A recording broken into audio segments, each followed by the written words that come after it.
Hi, everybody. Good Friday evening to you, and welcome to Hall Stadium. This is VypeFortBend.com coverage of high school football in Fort Bend County, Texas.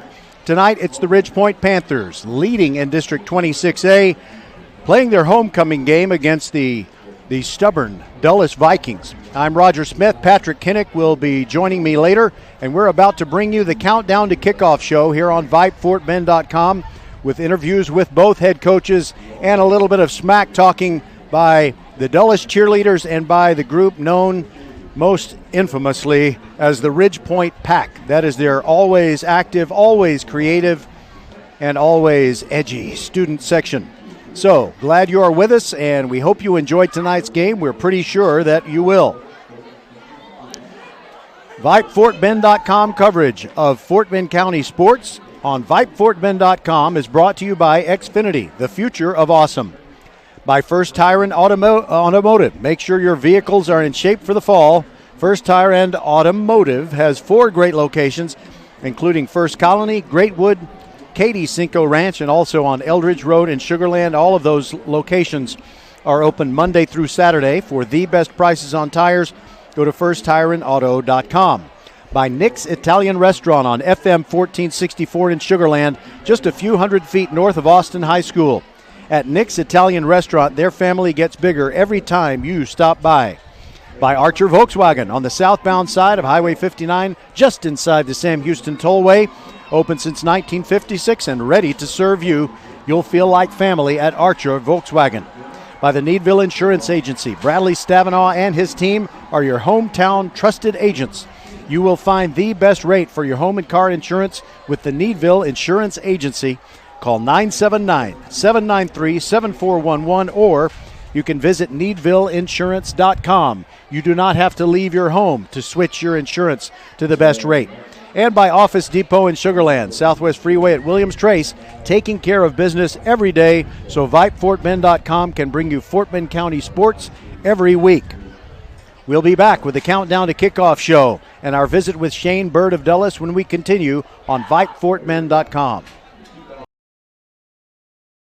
Are you ready? Ready for anything. For what life throws at you, at your kids. Are they ready to study, research, write papers? To do all the amazing things they don't even know they're capable of yet.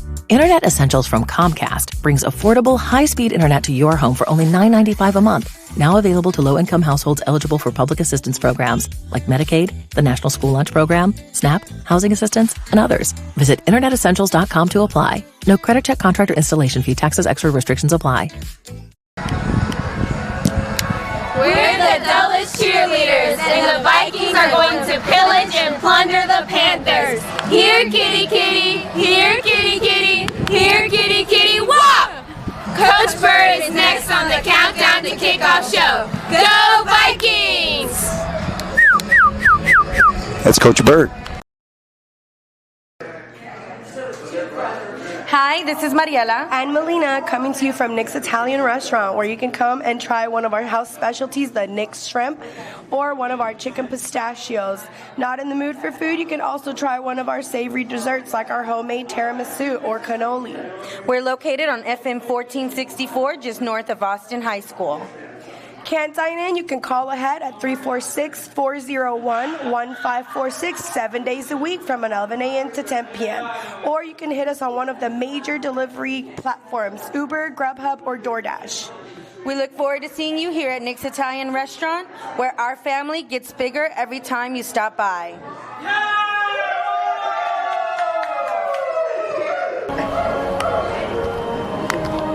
Welcome, everybody, to Hall Stadium, and welcome to the Countdown to Kickoff show.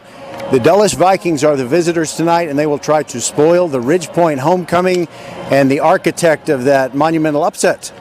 Well, not so monumental. The architect of that upset is Shane Bird, head coach of the Vikings. Welcome into the Countdown to Kickoff show. Hey, thank you. It's good to be here, and it's a good night. We're ready, excited about a good night of football.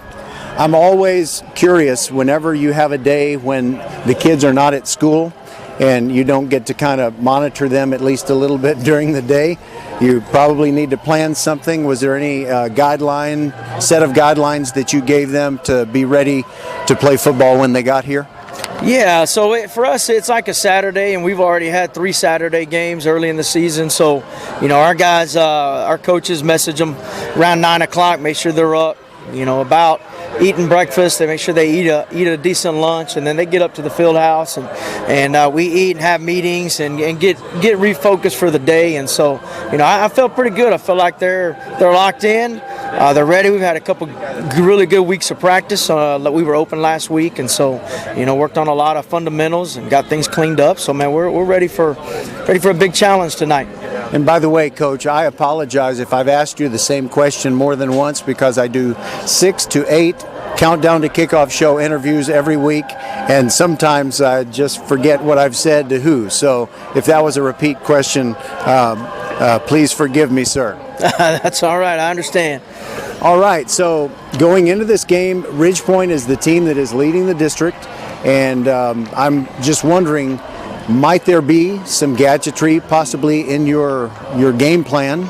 Just note that nobody's going to hear this until just like 3 minutes from kickoff. So is there anything that we can be looking for? You don't have to tell me what it is, just the if there won't be. Well, yeah, there's always gadgets every week, and we work certain those sort of things in practice, and it's got to be the right place on the field, the right time, and and then when we call it, you just got to go execute it.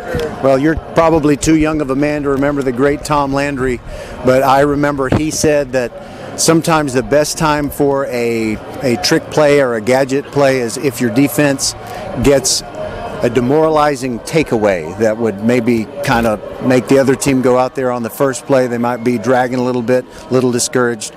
That's my layman's hint for the head coach. Yeah, I think taking anything from Tom Landry is pretty wise, and so yeah, if we get that chance tonight, we're gonna let it rip.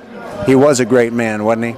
Yes, sir. Very, very much so, and a lot of respect for him and what he accomplished. If I'm watching NFL Network, which I'm not very much these days, but if I do and they have one of those A Football Life shows and it's about Tom Landry or Roger Staubach, I stop what I'm doing and I watch it. No doubt, me too. I grew up a Cowboys fan and remember vaguely him in those years, and man of character, integrity he was, and what he stood for, and so he has a tremendous legacy. And thank you for what you do, not just teaching these young men the game of football, but also how to live those exemplary lives. Great job, Coach Bird. Well, thank you. Appreciate it. On we roll with the Countdown to Kickoff show. Thanks, Coach Bird, for being with us, and we'll come back shortly with Rick LaFavors of Ridgepoint when the Countdown to Kickoff show continues on VypeFortBend.com. First Iron Automotive is passing out the treats for your vehicles the entire month of October. $25 off select AC Delco batteries, $50 off brake pad replacement, and $75 off 4 tires. Head to the website firstironauto.com and claim your savings. You don't even have to wear a costume to get these Halloween treats all month long. First Iron Automotive, a proud sponsor of Fort Bend Vype Sports. Make your appointments today at any of the 4 convenient locations in Sugar Land and Cinco Ranch. All 4 stores open on Saturday. FirstIronAuto.com. We're the Ridgepoint Pack. The weather's fine, but it's going to purple rain on the Vikings tonight. They can't beat us because it's our homecoming. This is the Countdown to Kickoff show on VypeFortBend.com. Go Panthers! Yeah!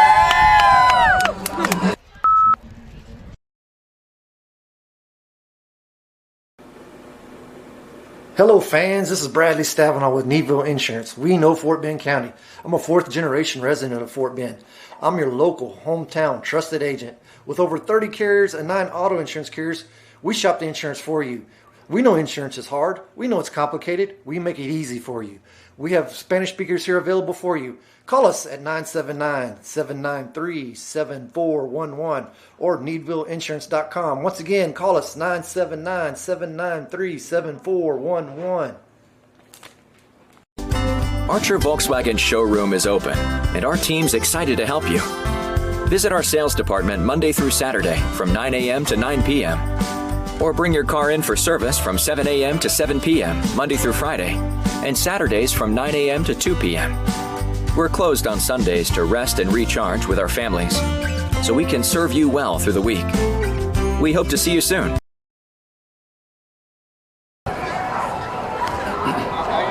Welcome back to the Countdown to Kickoff show, homecoming style for the Ridge Point Panthers. Rick LeFevor's head coach of the Panthers. You've got to be feeling pretty good about your team, and I guess you're coming off a week off, so you're well rested. So how do you feel? Good. It was, the week off came at the right time in week 6 and allowed us to kind of recharge and try to make a push here in the second part of the district. And right now we're 2-0 in district, but we still got to win some more ball games to position ourselves, where we want to be. Is there anything that you feel like you need to do, because Ridge Point's a large school, they have very active student organizations? When it's homecoming, are there distractions, or do you really believe that your team, without you saying anything additional, can just keep their minds on winning the game, which is job one? No, they're still 16, 17 years old. So, and to be honest with you, if I was coaching the Houston Texans or Dallas Cowboys, I'd be saying the same thing. I think as a coach, you got to make sure you keep, the job at hand and as the focus, and not get distracted on a night like that. So. That's your fan club, and you could have talked to him. That would have been fine. But, I kind of agree with you. And by the way, they are warming up. They're practicing the Star-Spangled Banner. We are not disrespectively talking over the Star-Spangled Banner, just so you know. It's the Ridge Point Choir working on that. Okay, so now back to the topic. You mentioned the 16 and 17-year-old factor, and I believe that throughout Fort Bend ISD, especially the disciplined student athletes that we have, these 16 and 17-year-old boys are some of the finest that we have, but I also know, because I was a 16 and 17-year-old boy, that sometimes they can be imbeciles, even the very, very best of them. But I don't know what point I was actually right. No, I was 16, 17 too, and that's probably where a lot of my coaching comes from, is I know what I did or thought, and so I try to tell them what not to do, and don't do, listen to me, don't do what I did. So, all right, I'm frankly, Coach, this is week 7, isn't it? And I think I'm running out of questions. So let's just cut this short and say good luck tonight, and very proud of your team, and looking forward to seeing what you can do in the weeks still to come. Yes, sir. Thank you. Appreciate it. All right, we'll be back. Thanks for being with us, and God bless America. Really, they're rehearsing. We're not talking over it. We'll be back.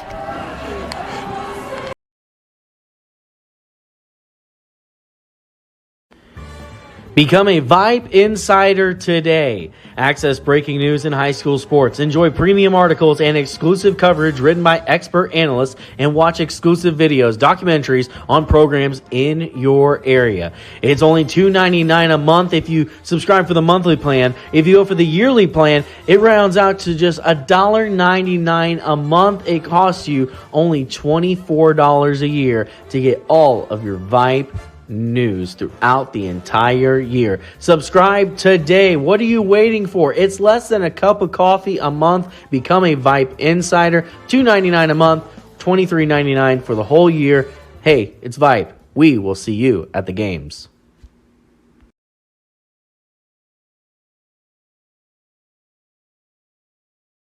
You are the master of the multitask.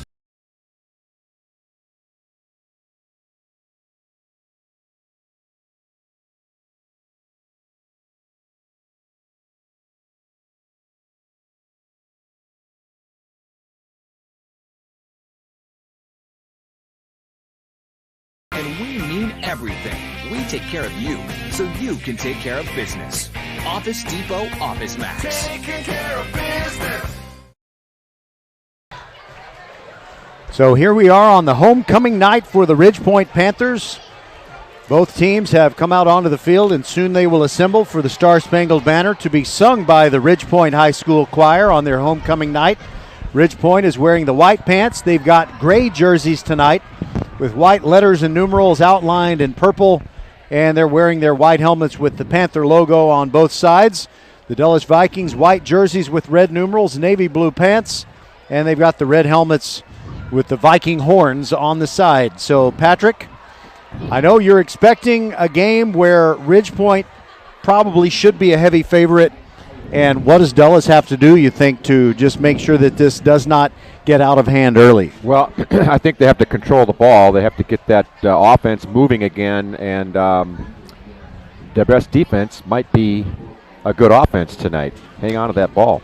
All right, well, we're going to turn up our mics so that hopefully you can hear the Ridge Point Choir singing the Star Spangled Banner. As you can tell, they worked on it for a long time, and they want it to sound wonderful and perfect. They're bringing the colors to the center of the field here at Hall Stadium on a breezy but I'd say somewhat warm evening. Roger Smith and Patrick Kinnick with you on the second of our 4 football games that we're going to bring you on VypeFortBend.com. And now, ladies and gentlemen, from Hall Stadium in Missouri City, Texas, the Star Spangled Banner.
There we go, big capacity. Well, capacity is an overstatement. It's not a capacity crowd, but it is, I think, Patrick, the last 2 Ridge Point games, the one 2 Saturday nights ago against the Clements Rangers, I saw the biggest crowd that I've seen on this side in a long, long time, and also this game tonight, which is their homecoming, and you already have a very proud alumni base for the Ridge Point Panthers, even though the school has not been open that long. It's only, I wish I had nailed down the year, but I think maybe the first year that it was open was August of 2012, if I'm not mistaken, and they didn't have a senior class at the time.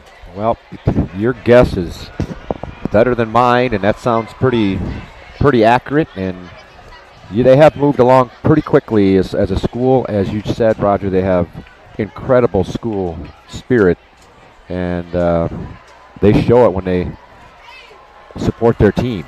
By the way, speaking of that spirit, sometimes from where we are, their backs are to us, but the student section, which is, there's no official student section except the students get here early and they take over, right. That's fine. That's the way it should be. They decide where it is. And we'll try to figure out what they're doing.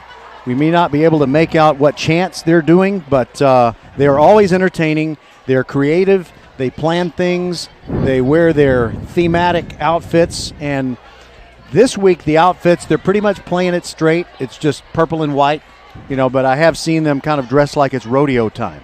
Yeah, well, the theme this week, I guess, is homecoming. And I'm sure if we went down there and investigated, there'd be a few interesting outfits. But certainly this is the largest student section I've seen this year. They've taken up a couple of sections, and they're all standing and ready for cheering. All right, so Dulles is going to get the football to start the game, and they will defend the south goal here at Hall Stadium. Why don't we check on the temperature here, Patrick? What do you think it is? Got me on the spot here. I'm going to say, I'll say 80, right at 80. Okay. Says here that in Missouri City, Texas, it is 82, and it says unhealthy air quality. I don't believe that. Well, I'm not going to worry about it. I feel like the air is pretty pure, but you know what's in the air?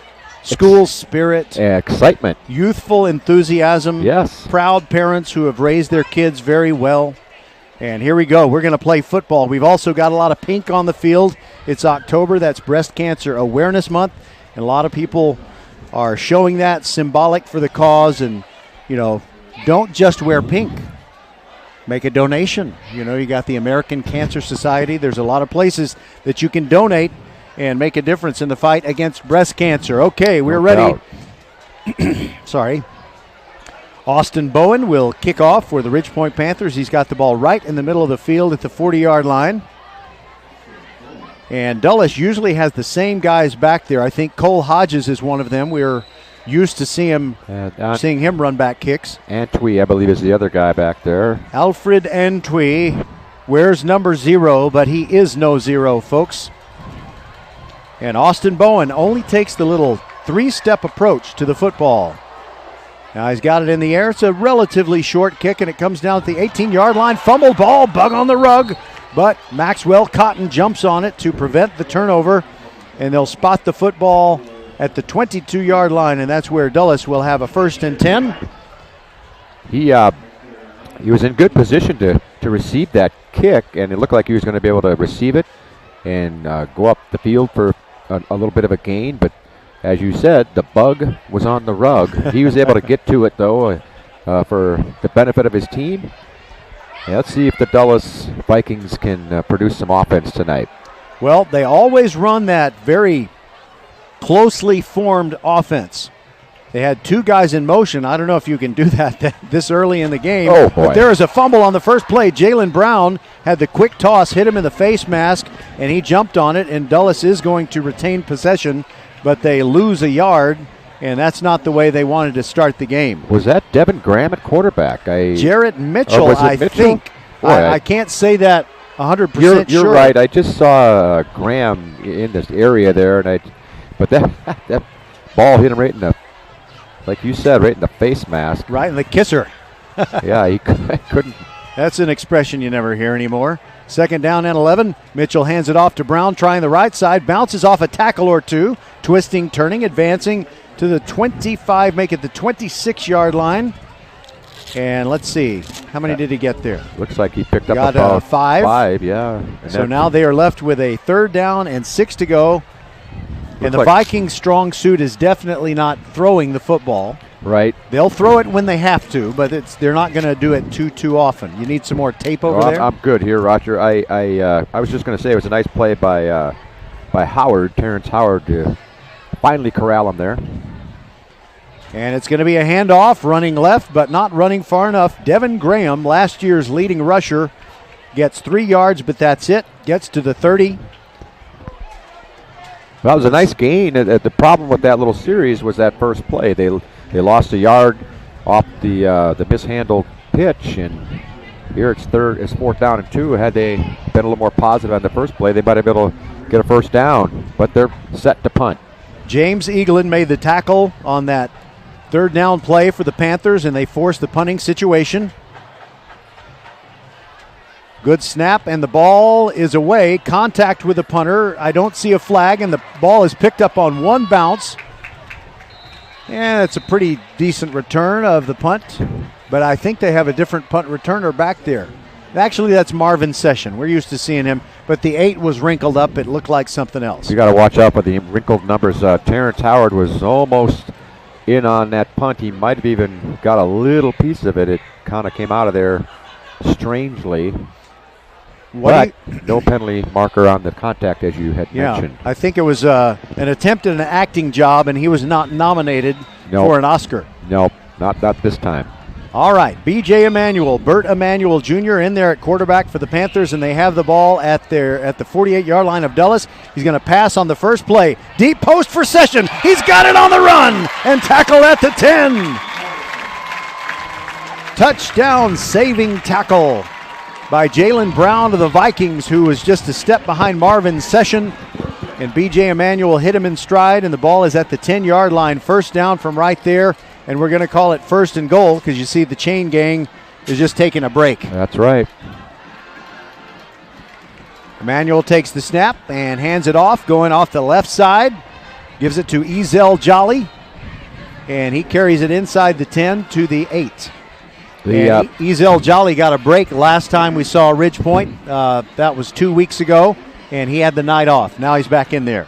And hope presumably fresh and ready to go. The Dulles defense, it's very important for them to have a good game here tonight to keep themselves in the ball game. And unfortunately for them, the Ridge Point Panthers are already in scoring position. Jolly and Emanuel both with pink socks. Marvin Session in pink socks going in motion. And there's a little swing pass out to Jolly. Has it at the 6. Makes a move toward the goal line and into the end zone he goes. It is a 7-yard touchdown catch and run. Ezel Jolly, welcome back Ezel. Puts Ridge Point on the board, and it only took them 3 minutes and 1 second to get into the end zone. Yeah, it was a good play. They had one guy going sort of a slant pattern, and Jolly just went to the flat, and he was pretty wide open. It was Jalen Brown? Jalen Brown. He had to make a decision whether to guard the guy going into the end zone or the guy in the flat. And it was a tough position for him to be in, and he could not make the open field tackle. Good job by Jolly, and a good pass by Emanuel. Austin Bowen to kick out of the hold of Carson Gordon. The kick is up, and the kick is good. We've got a timeout on the field, and our score, Ridge Point 7, Dulles nothing, 8:59 to go in the first quarter. We'll be back on VypeFortBend.com. First Iron Automotive is passing out the treats for your vehicles the entire month of October. $25 off select AC Delco batteries, $50 off brake pad replacement, and $75 off 4 tires. Head to the website firstironauto.com and claim your savings. You don't even have to wear a costume to get these Halloween treats all month long. First Iron Automotive, a proud sponsor of Fort Bend Vype Sports. Make your appointments today at any of the 4 convenient locations in Sugar Land and Cinco Ranch. All 4 stores open on Saturday. firstironauto.com. Archer Volkswagen showroom is open, and our team's excited to help you. Visit our sales department Monday through Saturday from 9 a.m. to 9 p.m. Or bring your car in for service from 7 a.m. to 7 p.m. Monday through Friday, and Saturdays from 9 a.m. to 2 p.m. We're closed on Sundays to rest and recharge with our families, so we can serve you well through the week. We hope to see you soon. After the kickoff by Austin Bowen, Patrick will have the details on the Archer Volkswagen touchdown scoring drive. Last time it was a pop-up kick, sort of. This one a little shorter than the first one, and it bounces once, bug on the rug, but Dulles does get it, and immediately after the player catches it, and that player, by the way, is Justin Ofoma. As soon as he's just very popular with the Ridge Point kickoff coverage team. Yeah, it's a good thing he did get on it. They would let it hit the ground there, and that's the cardinal sin of receiving a kickoff. That drive you mentioned earlier, 3-play drive for the Ridge Point Panthers, 48 yards. Got that long pass down to Session, got him down to the 10. And then the touchdown pass, 7 yards from Emanuel to Jolly for the first points of the ball game. So in that Archer Volkswagen scoring drive, there was a lot of yards and some points, but not a lot of plays. And there we go on the right side. It is Cole Hodges getting to the edge, and he gets a run of 9, maybe 10 yards. We'll see where they spot him. I think he's just shy of what he needed for a first down. So a strong 9-yard run on the sweep to the right by Cole Hodges, really better than any play that they ran on their first possession. Yeah, he got to the edge pretty well that time, Hodges did. And once he got out there, he had a lot of green turf. I was going to say grass, but it's not grass. Jarrett Mitchell stomps his foot. Hodges in motion, and he gives it off and a run to the right. And it's not going to be a whole lot of yards, but it'll be enough for the first down as it's Dedrick Hubbard. He is a sophomore, and you know what? Xfinity is the future of awesome, and we believe that Dedrick Hubbard has an awesome future. Unfortunately, however, there is a player on the ground. I I think it might be Devin Graham, and the trainers are attending to him right now. So we will take a break with 8:11 to go in the first quarter. It is Ridge Point 7 and Dulles nothing. Roger Smith and Patrick Kinnick with you on VypeFortBend.com. Are you ready? Ready for anything. For what life throws at you, at your kids. Are they ready to study, research, write papers? To do all the amazing things they don't even know they're capable of yet. Internet Essentials from Comcast brings affordable, high-speed internet to your home for only $9.95 a month. Now available to low-income households eligible for public assistance programs like Medicaid, the National School Lunch Program, SNAP, housing assistance, and others. Visit InternetEssentials.com to apply. No credit check, contract, or installation fee. Taxes, extra restrictions apply. Archer Volkswagen showroom is open, and our team's excited to help you. Visit our sales department Monday through Saturday from 9 a.m. to 9 p.m. Or bring your car in for service from 7 a.m. to 7 p.m. Monday through Friday, and Saturdays from 9 a.m. to 2 p.m. We're closed on Sundays to rest and recharge with our families, so we can serve you well through the week. We hope to see you soon.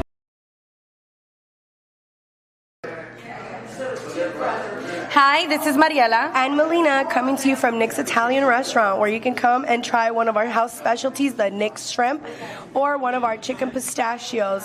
Not in the mood for food, you can also try one of our savory desserts like our homemade tiramisu or cannoli. We're located on FM 1464, just north of Austin High School.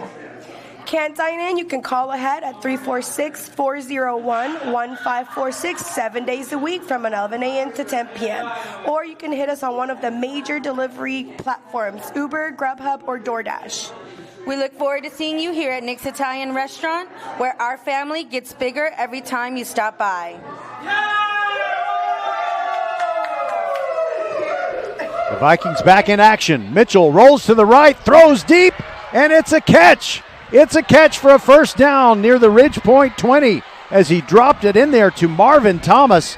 That was a perfectly thrown pass, Patrick, down the far sideline, and I think that might be about as far as Jarrett Mitchell can throw the football, and boy, was he accurate with it. I thought he overthrew him a little bit, but great job by the receiver, Thomas, to get the fingertips on there, and then he got hit right away. I thought he was going to maybe not be able to control it, but he had a great job of controlling that ball, and they did something that they don't normally do, Roger. They passed on first down, and I think they might have to do more of that to keep defenses on their toes, right? You're right, and when those rare occasions when they have passed on first down, it's usually down the field by 10 yards or less. Maybe they'd throw a quick hitch screen almost parallel to the line of scrimmage. But we have a timeout taken. I believe it's by the Ridge Point Panthers, and we'll step aside with 7:26 to go in the first. Panthers leading the Vikings 7-0.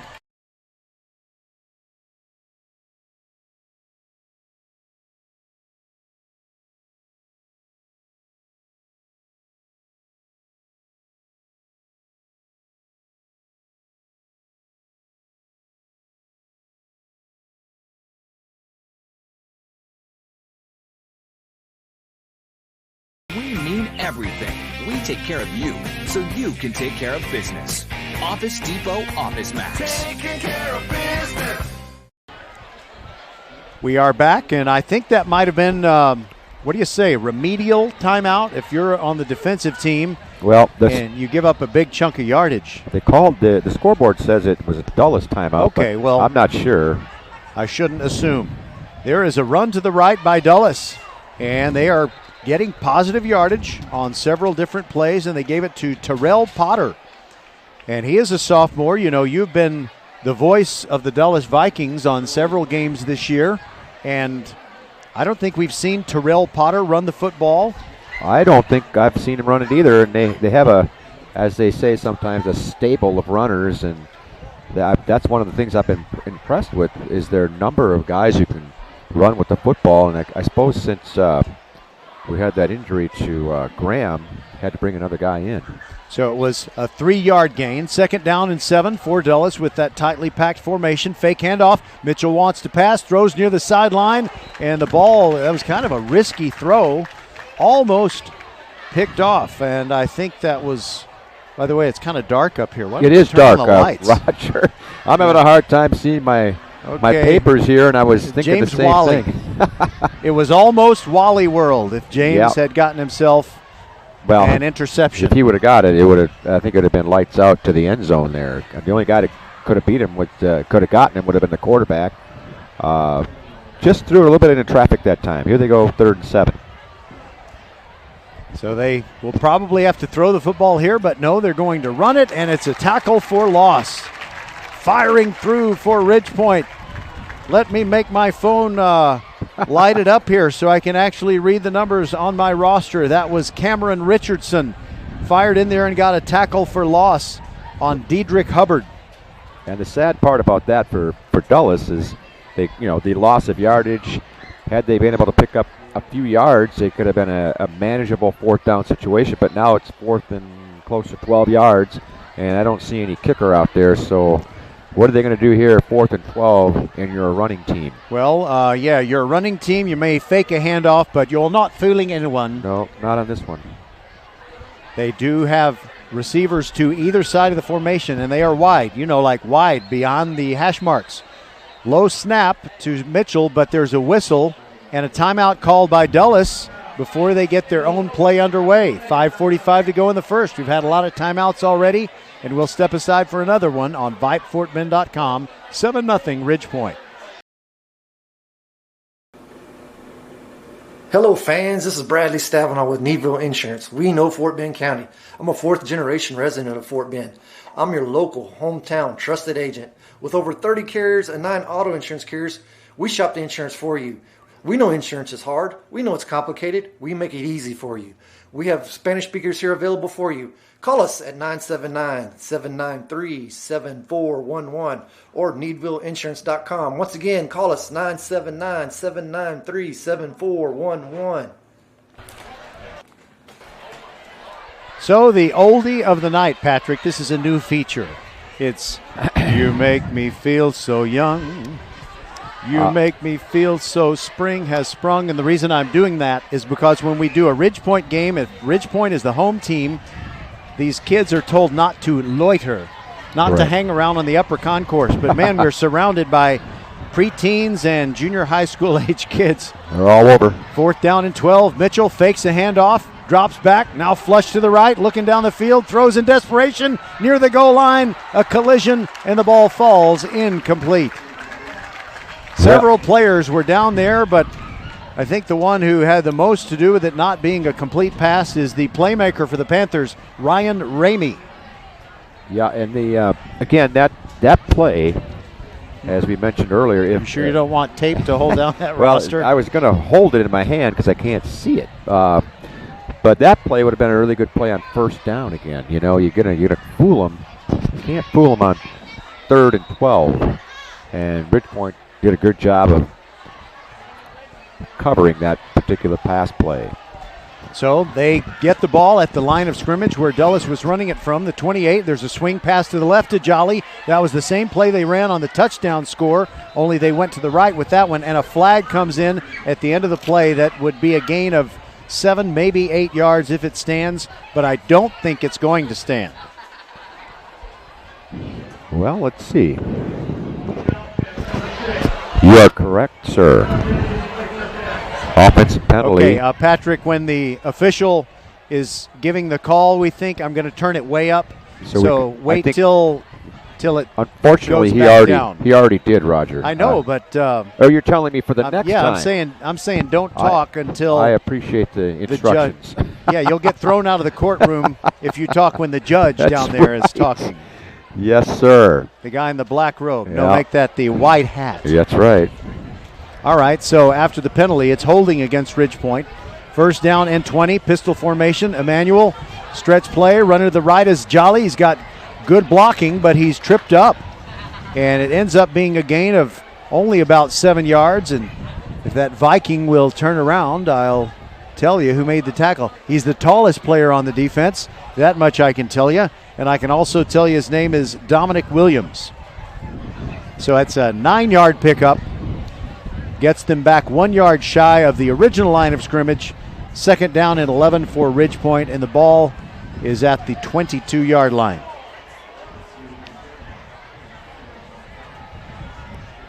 Emmanuel looking at the defense, sends Phillips, the fullback, in motion.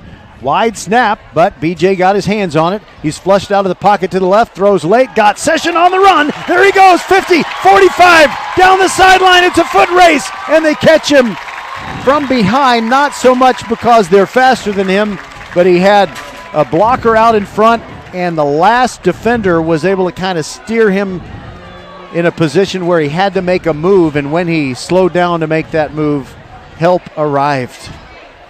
Well, that was a great play. He hit him on the coming across the middle, hit him in stride, and as you said, he started busting down the sideline, and they were able to get him at the 22-yard line, but not before about a 53-yard gain for the Panthers. 2 catches for Session, both of them for double-figure yardage.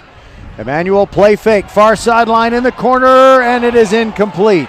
I think he was looking for Wilson Batiste. Yes, he was. What a and nice on the play, I think that was Anthony Garza. Garza, no. Or is it Antwi? It probably is Antwi. He was beat down the sideline, and he was able to make up a little bit of ground.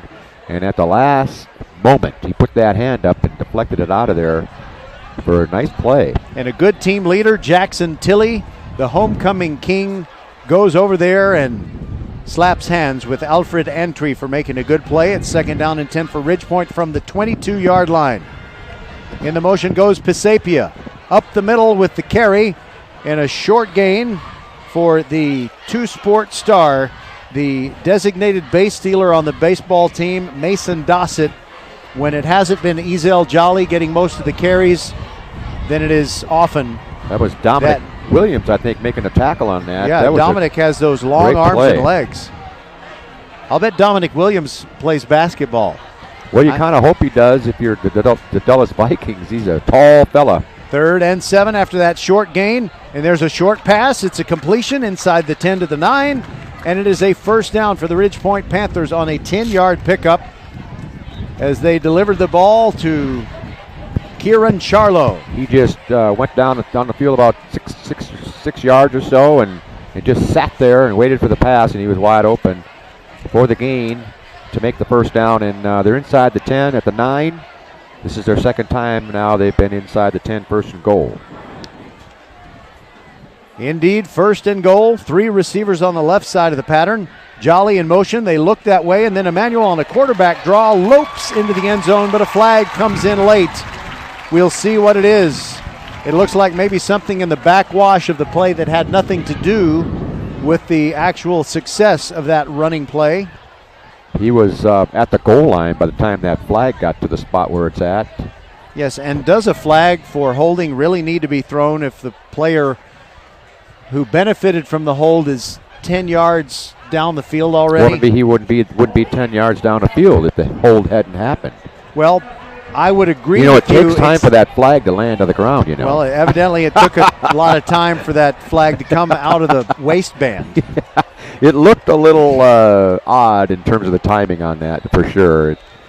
But they called it, and 1st and goal now from the 16. Yes, the spot foul moved it back 10 yards from where the foul was committed, allegedly.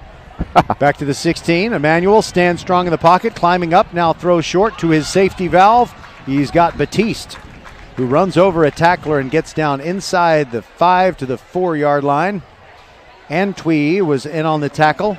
It's amazing. Anthony Garza also. It's amazing. These receivers are just, this time he just was on the left side, went about 10 yards and just sat again waiting for the pass. And Emmanuel was patient and found him, and after the catch he was able to get a couple of more yards. Hand signal, Emmanuel moving a couple of his players over. He's got Session and Charlo both moving to the right side of the formation. From the 5-yard line, fake handoff, roll to the right by BJ, looking for the pylon, and he runs into a tackler. And I don't know who got the worst of it. It was kind of a stalemate at the 3-yard line as Jalen Brown came up to hit him. And so we'll have Ridgepoint bringing in the beefy unit. They've got Phillips, the fullback, and also Carter Groen comes in. He basically plays a tight end type blocker, but I think they're going to put him in the backfield here. They'll kind of put him No, they're going to put him on the line outside the left tackle. Third down from the 3-yard line. Ball on the right hash as Ridgepoint moves left to right. Fumble on the snap, and that's going nowhere as immediately Jolly has to just fall on the football. And with 1 minute to go in the first quarter, Ridgepoint has a decision. They've got 4th and goal, but the ball's at the 8-yard line. You've got an excellent kicker. Well, what would you do? I would kick the ball here, but I'm a little surprised that they're waiting. And I think what are they doing? Bringing out the receiving core. They're going forward on 4th and where is it? 8-yard line, Roger. And yeah. Nice job by Jolly to get on that ball. Sometimes guys want to scoop it up and try to make something happen, and that time he was just safe with it. Snap to Emmanuel, and he breaks a tackle near the line of scrimmage, gets inside the 5, but he will not get to the goal line. And you know what, Patrick? At Southwest Freeway in Williams Trace in Sugar Land, there is an Office Depot, and on that play, the Vikings took care of business, just like Office Depot takes care of business every day so we can bring people VypeFortBend.com coverage of Fort Bend County sports every week. And good job, Vikings. Great job of segueing into that one, Roger. They tried to do the draw, which was successful on the holding play. Remember, they scored a touchdown, but it was called back. So they went back to the play, the draw, and he went toward the left side. Good job of the Dulles Vikings. The only drawback here now for the Vikings, of course, is they're at their own 4 to start this drive. And Mitchell is under center. There is no spread formation. I think he just sneaks it ahead. I think that's all he did. In fact, he might have even just the ball might have been on the ground, but he lost a yard, and that'll be the final play of the first quarter. Ridgepoint has gotten into the red zone twice, but they have only scored once, and they lead it by a score of 7-0. We'll be back on VypeFortBend.com. Archer Volkswagen showroom is open, and our team's excited to help you. Visit our sales department Monday through Saturday from 9 a.m. to 9 p.m. Or bring your car in for service from 7 a.m. to 7 p.m. Monday through Friday, and Saturdays from 9 a.m. to 2 p.m. We're closed on Sundays to rest and recharge with our families, so we can serve you well through the week. We hope to see you soon. Are you ready? Ready for anything. For what life throws at you, at your kids. Are they ready to study, research, write papers? To do all the amazing things they don't even know they're capable of yet. Internet Essentials from Comcast brings affordable, high-speed internet to your home for only $9.95 a month. Now available to low-income households eligible for public assistance programs like Medicaid, the National School Lunch Program, SNAP, housing assistance, and others. Visit InternetEssentials.com to apply. No credit check, contract, or installation fee. Taxes, extra restrictions apply. And we are back, the Dulles Vikings. By the way, you weren't expecting me to talk. Oh, the lights came on. How about that?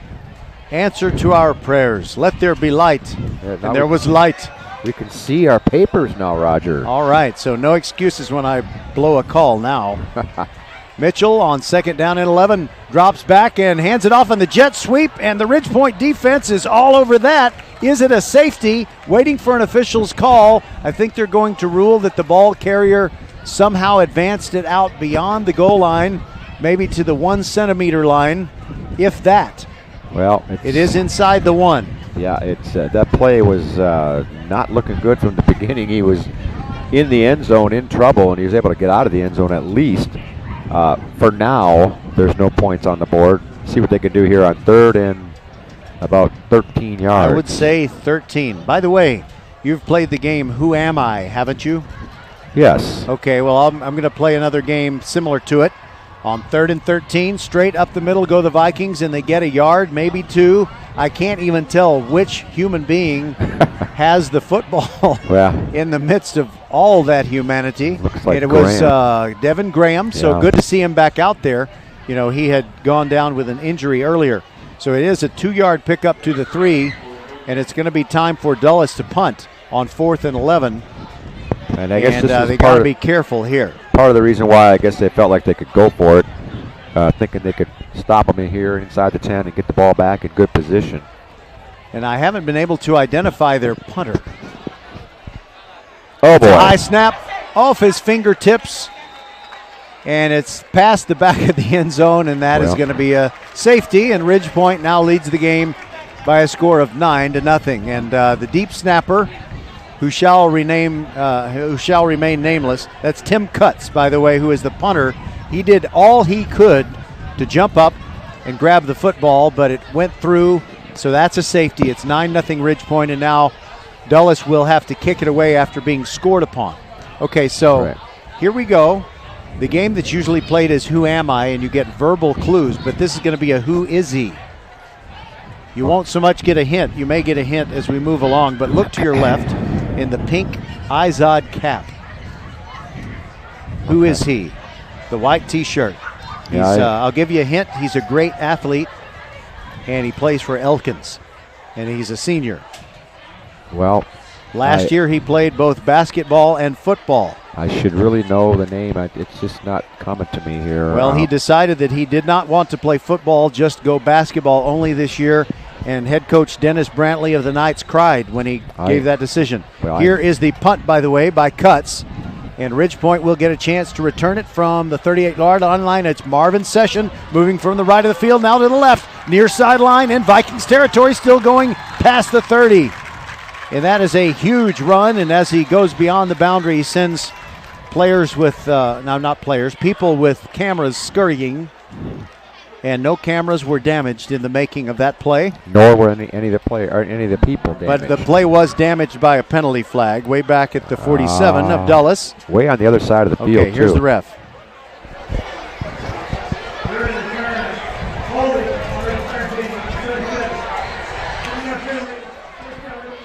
All right, it is holding on number 37, and as fate would have it for young Justin Brown, I can now read my roster now that I can say that he committed a penalty that wiped out some return yardage. He's happy about that. As I was saying, the run came all the way to the left, and the penalty apparently was on the right side of the field, away from the action. All right, so the Who Am I or Who Is He to your left, this athlete who now is a student at Elkins and will play on the basketball team, played 2 sports last year. He has a very famous older sister who's almost as tall as he is, who plays volleyball at the University of Texas, but she didn't go to Elkins. She went to Ridge Point. I remember this story now. I just can't think of the name. All right, 1st and 10 for Ridge Point from their 43 after the penalty is assist. Emmanuel throws it to Jolly, and a flag goes down as Jolly makes a move to get 4 yards, and that's it.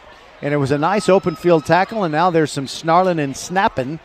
Jackson Tilley made the tackle on that play, and the flag came long before Tilley and Ezel Jolly had their not-so-jolly encounter.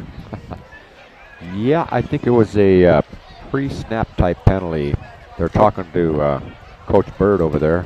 Well, it looks like it's going to be against Ridge Point because the Panthers are walking backwards, but while they do that, do you want me to tell you who he is? You're going to have to tell me. He is Jackson Fields of Elkins. I remember his the name. Big sister, who plays volleyball at UT, is Skylar Fields.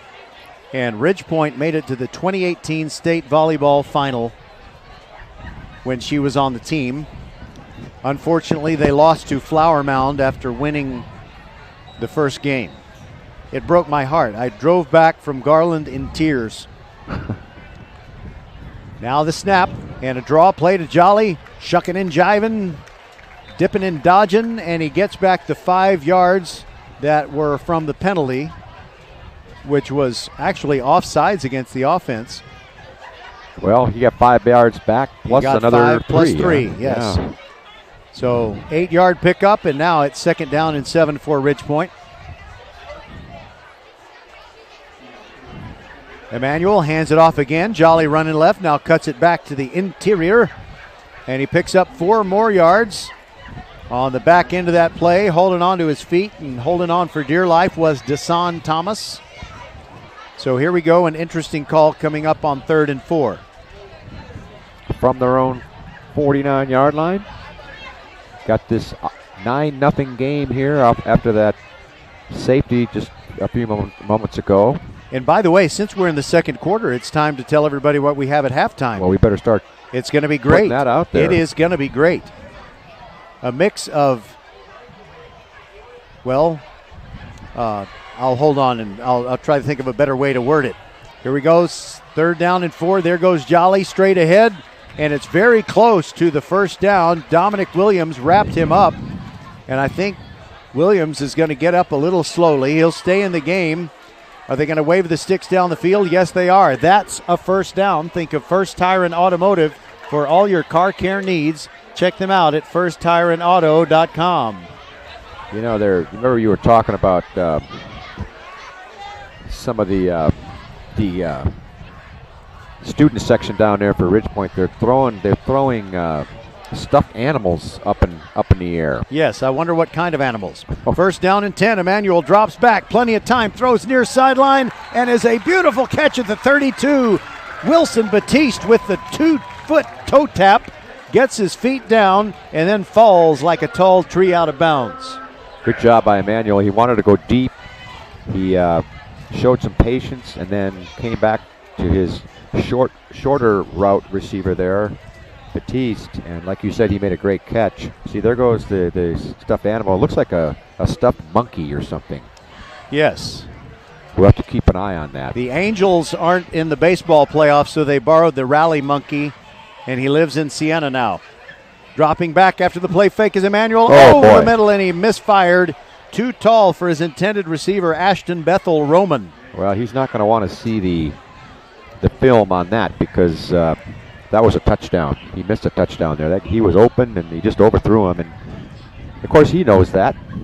He just wants that one back, and I'm sure he'll get another chance here. And the good news is he will get another chance because it's just 2nd and 10. Our halftime interview, Patrick, will be a mix of aging, historical perspective and wisdom, and youthful beauty.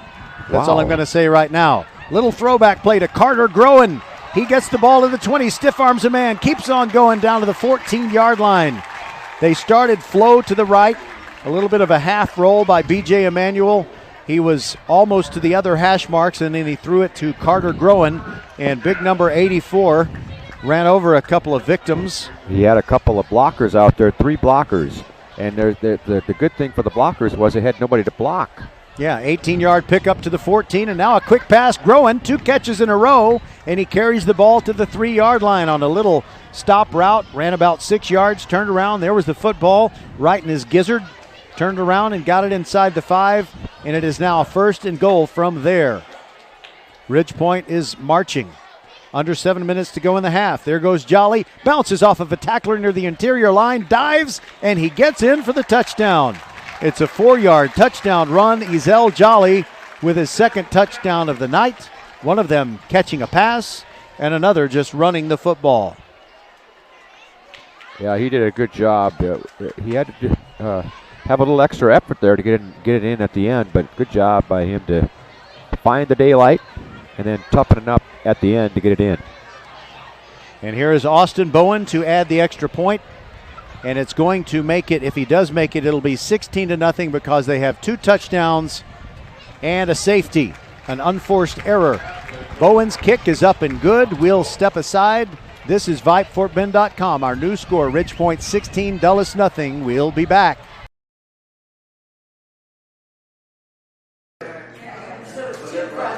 Hi, this is Mariela and Melina coming to you from Nick's Italian Restaurant, where you can come and try one of our house specialties, the Nick's Shrimp, or one of our chicken pistachios. Not in the mood for food, you can also try one of our savory desserts like our homemade tiramisu or cannoli. We're located on FM 1464, just north of Austin High School.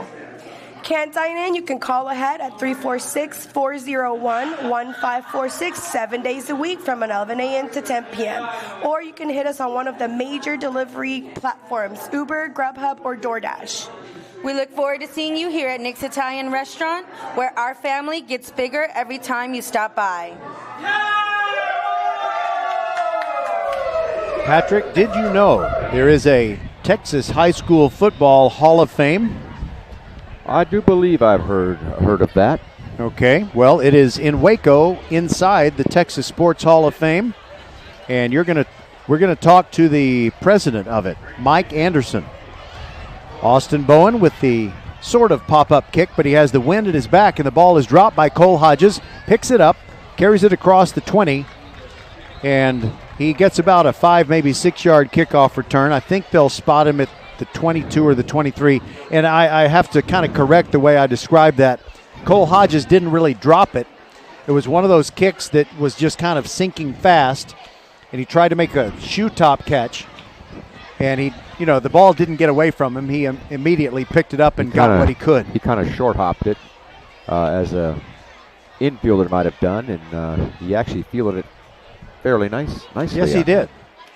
So in addition to the president of the Texas High School Football Hall of Fame, we'll have a pretty face from the High School Scoreboard Live show. 11 players from Dulles bunched in a phone booth. And they run to the left and get practically nothing. And that was Dedrick Hubbard, the sophomore. And he ran left, and there was just nowhere to go. It's 2nd down and 10. And Ridgepoint shut him down. Dalton Plitt, the linebacker on the right side, kind of rerouted him in there.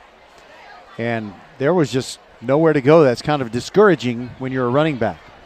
Do you watch High School Scoreboard Live?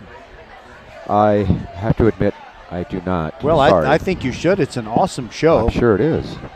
2nd down and 10, and a toss to the left. It's Cole Hodges, and he breaks a tackle, keeps going, slanting toward the sideline, running downhill, and he picks up about 5.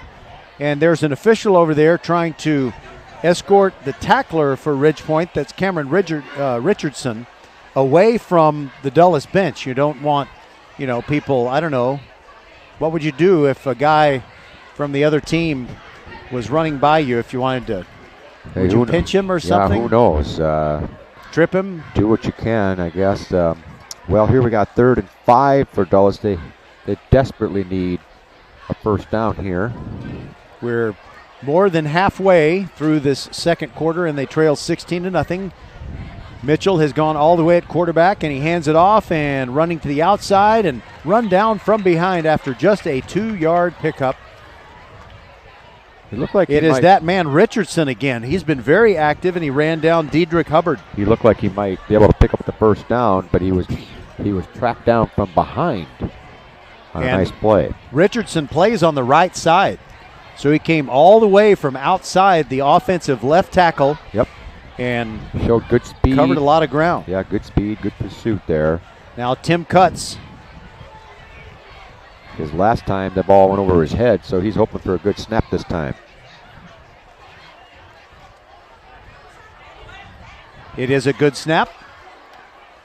And he gets off a pretty decent punt, and it wobbles near the sideline on the home side. Goes out of bounds at the 42, and that's where Ridgepoint will set up a new offensive possession. This is their homecoming night, and Patrick, can you try to write down the name of the homecoming king and queen, assuming halftime is when they announce that person or Roger, those persons? I just want everybody to know that Roger has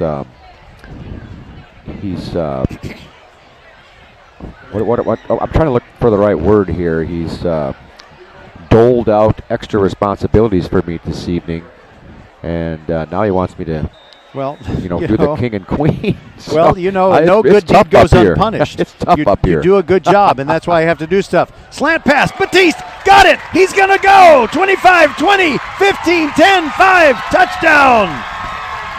It was a very quick play fake, and immediately after faking the handoff, B.J. Emanuel just stood tall and threw it to Batiste, and there is a touchdown. And is it a 58-yarder? That's right, 58 you yards. don't have to, since I've been giving you too much responsibilities, I guess, I can say that the Volkswagen, the Archer Volkswagen scoring drive was one play, 58 yards. It took, I'm going to estimate, 14 seconds. Yeah. And it was capped off by a 58-yard touchdown pass from B.J. Emanuel to Wilson Batiste, and Austin Bowen adds the extra point kick. It is now 23-0, Ridgepoint on top. And I'm going to give you a pro football historical when we come back. Archer Volkswagen showroom is open, and our team's excited to help you. Visit our sales department Monday through Saturday from 9 a.m. to 9 p.m. Or bring your car in for service from 7 a.m. to 7 p.m. Monday through Friday, and Saturdays from 9 a.m. to 2 p.m. We're closed on Sundays to rest and recharge with our families, so we can serve you well through the week. We hope to see you soon. First Iron Automotive is passing out the treats for your vehicles the entire month of October. $25 off select AC Delco batteries, $50 off brake pad replacement, and $75 off 4 tires. Head to the website firstironauto.com and claim your savings. You don't even have to wear a costume to get these Halloween treats all month long. First Iron Automotive, a proud sponsor of Fort Bend Vype Sports. Make your appointments today at any of the 4 convenient locations in Sugar Land and Cinco Ranch. All 4 stores open on Saturday. firstironauto.com. Okay, so the historical thing on pro football, looking back to Super Bowl IV, before Pat Mahomes and the Chiefs won Super Bowl 54, it was obviously 50 years earlier that they won their only previous Super Bowl. Against the Minnesota Vikings. Yes, that's right. Austin Bowen's kickoff goes all the way to the 14-yard line. It's being brought back by Marvin Thomas, trying to find some room between the sidelines and the numbers. And I misidentified him. It's not actually Marvin Thomas. It's Tajee Wilson. But it's a pretty decent return out to the 28-yard line. Things that I remember about that game is that it was a very boring game because the Minnesota Vikings just had no answer for the innovative, multiple offense of the Chiefs. Otis Taylor, I believe he went to Prairie View A&M. He was a great player in the old AFL, and he caught a touchdown pass in the third quarter that made it 23-7, which turned out to be the final score. He ran down the sideline. He avoided a tackler. Yes, and that tackler was Ursel McBee. I'll be darned. Yeah, I remember it being go ahead and call this play, Roger. All right, Dulles from their 28. It's a toss, and they get 3 or 4 good yards, and then a big hit is leveled. And that time, it was Mason Hall. It really was not a hit, Roger. I think it was just a throwdown more than a hit. Yeah. All I know is Mason likes to collide with people, and he likes for people to bounce the other way when he initiates the collision. So that game was played at Tulane Stadium. It certainly was, in New Orleans. It was a rainy, kind of a muddy type field. It wasn't severely muddy, but it was. They certainly had mud on their uniforms, which is the way it should be played, by the way. There's no stains on any uniforms anymore. Mitchell on 2nd down and 8 after the 2-yard gain. Keeps it, and actually, no, he doesn't keep it. He gave it to Maxwell Cotton, and Cotton finds a first down with a run of 9 yards. And that's a first down. Think of First Tire and Automotive. For all your car care needs, check them out at firsttireandauto.com. They needed those kinds of plays earlier. But a sustained drive right here would really be big for the Vikings here to close out the half. But can they sustain it? That's the big question. They sure would like to get something on the board. You don't want to go into the locker room down 23-0. Under center is Mitchell, turns around, and it's a quick hitter. And maybe a 2-yard run as he gave it to Cotton, and Cotton just got plowed. Eaglin, Mason Hall, and also Wally World. Did it look like he kind of hit a stone wall that time? He had some momentum going and a positive gain, and then all of a sudden, bam! He just stopped in his tracks, but he was able to pick up at least 3 yards. Yeah, so 2nd down and 7. Mm-hmm. And of course, the Super Bowl IV, one of the features of that would be Hank Stram on the sidelines. It would have been a very boring Super Bowl highlight film if not for Hank Stram. That's right. On 2nd and 7, they hand it off, going to the right. I think that's Devin Graham in the middle of all that humanity. I see more gray jerseys than white ones, but is actually the run by Dedrick Hubbard and a whole host of Panthers, a lair full of Panthers. Taking care of that. But he did get some good yardage. Yeah, 4 yards, and it brings up 3rd and 3, manageable for the Vikings here, and see if they can pick up back-to-back first downs. Another thing about Super Bowl IV, the odds makers thought the Vikings were going to win. I went along with them, and the best friend I've ever had in my life, Eddie Skinner, said the Chiefs were going to win, and boy, was he right. There goes The run by Graham, sweeping it to the left, and he got just enough for a first down. I think he needed a long 3. He got 3.5. Mason Hall made the tackle, but not before he moves the sticks. That's 2 first downs in a row, and he was able to cut back in and just get enough for that first down. But the clock now is running down underneath 2 minutes here. That's what happens with the Vikings. They tend to huddle after every play, and they don't get another play off quickly. And now here they are ready to scrimmage at their own 48 with a first down and 10 yards to go. Hodges in motion. Mitchell bootlegging to the right, and he throws it. He's got a wide open receiver and another first down inside the Ridgepoint 40 and near the 35 as he finds Victor Adarungboye. I said Adarungboye. I have to keep saying it over and over so I can not have to think about it the next time. Adarungboye catches the ball. Very good. That's a good idea, actually, to be able to pronounce names. A couple of these pass plays for the Vikings have worked tonight, and the ones that have worked are the ones that have come on first down. So I wonder if they're going to keep that in the back of their minds. That is an excellent point. They have it at the Ridgepoint 36-yard line, and there goes Devin Graham sweeping left. He gets yardage, about 3, and then they turn him back, and Dulles has 2 timeouts. I think they use one right here. Indeed, they do. We'll take a quick timeout and be back. This is VypeFortBend.com, 23-0 Ridgepoint, 1:08 to go in the half. Hello fans, this is Bradley Stavanaugh with Needville Insurance. We know Fort Bend County. I'm a 4th generation resident of Fort Bend. I'm your local, hometown, trusted agent. With over 30 carriers and 9 auto insurance carriers, we shop the insurance for you. We know insurance is hard. We know it's complicated. We make it easy for you.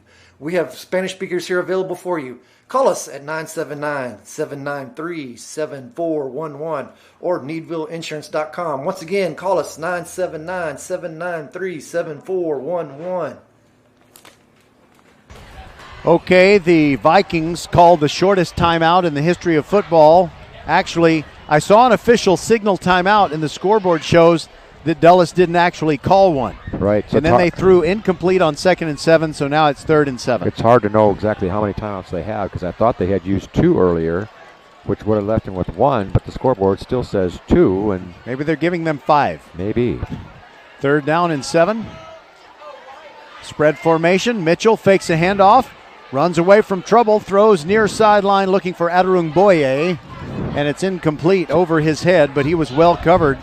And I'll tell you something, we haven't called his name yet tonight, but maybe the best playmaker on this whole Ridgepoint team, a team of playmakers, is Taylor Davis, number 27. He does everything for them. He plays defense. He'll come in on offense every once in a while.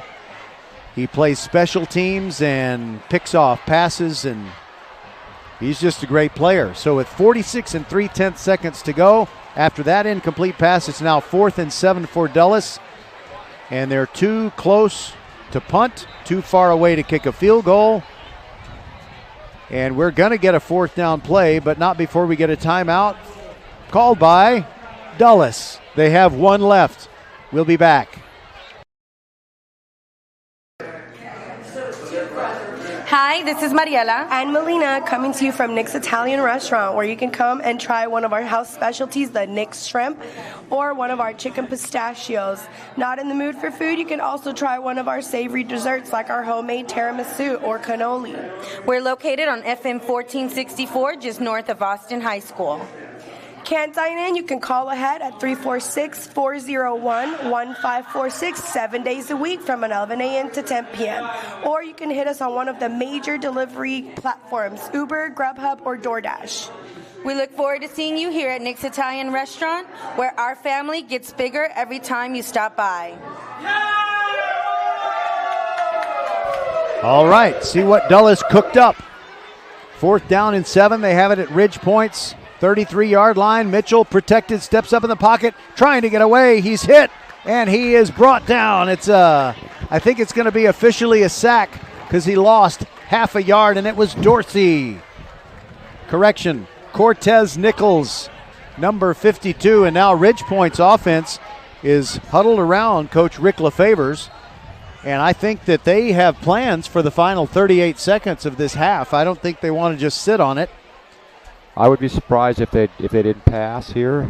They got 3 timeouts, and finally now Dulles, it shows they have no timeouts left, so that's official.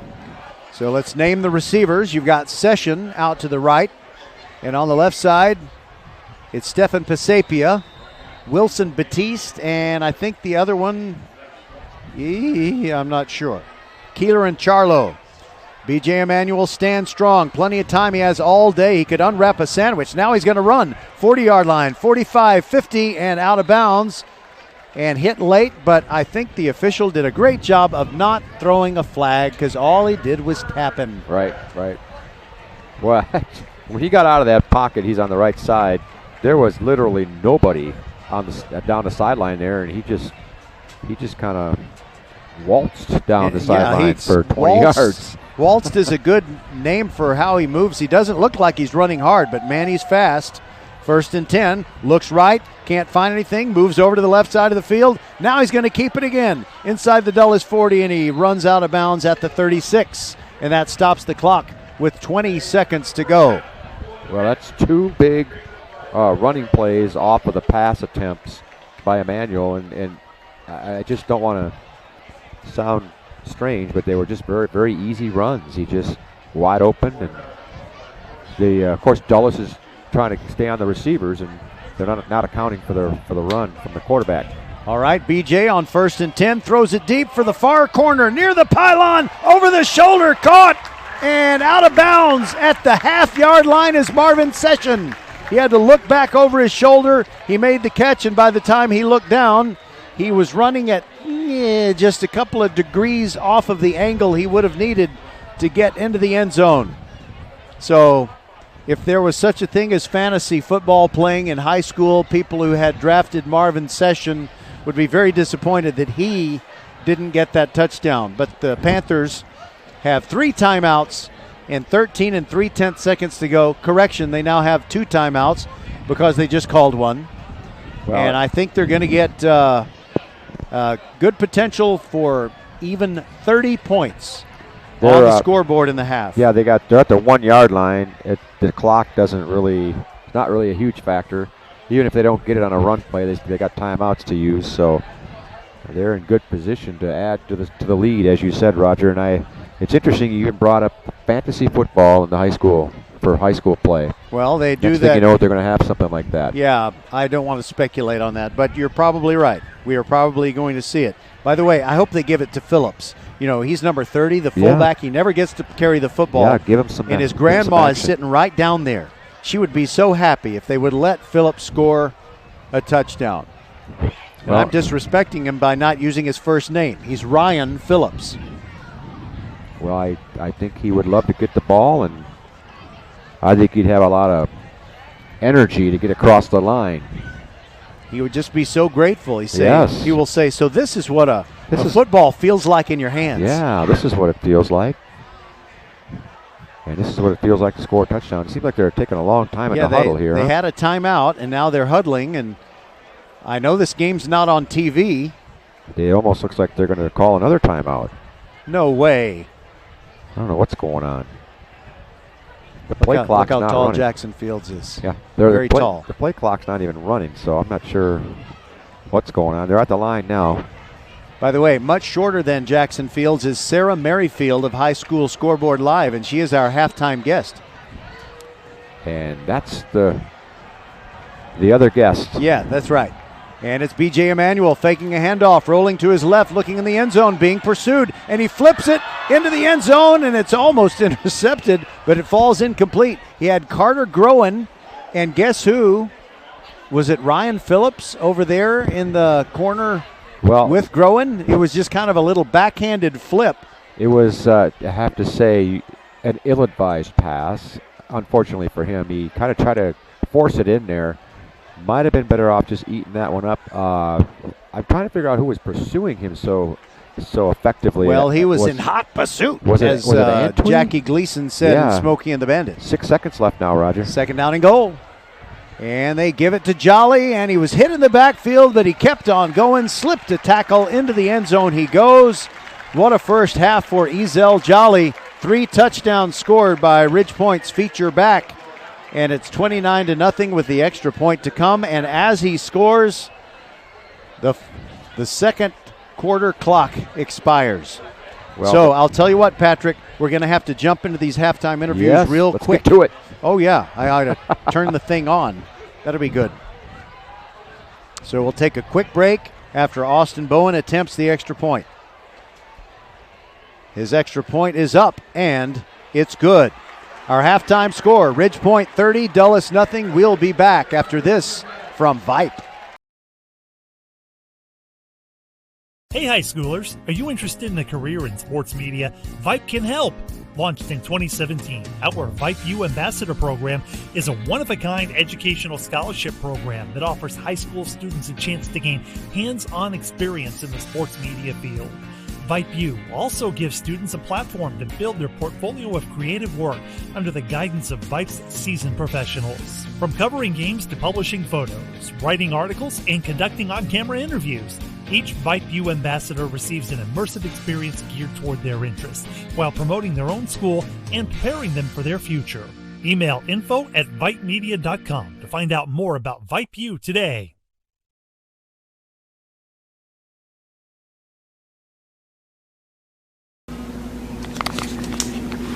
Welcome back. Second part of our visit with Mike Anderson.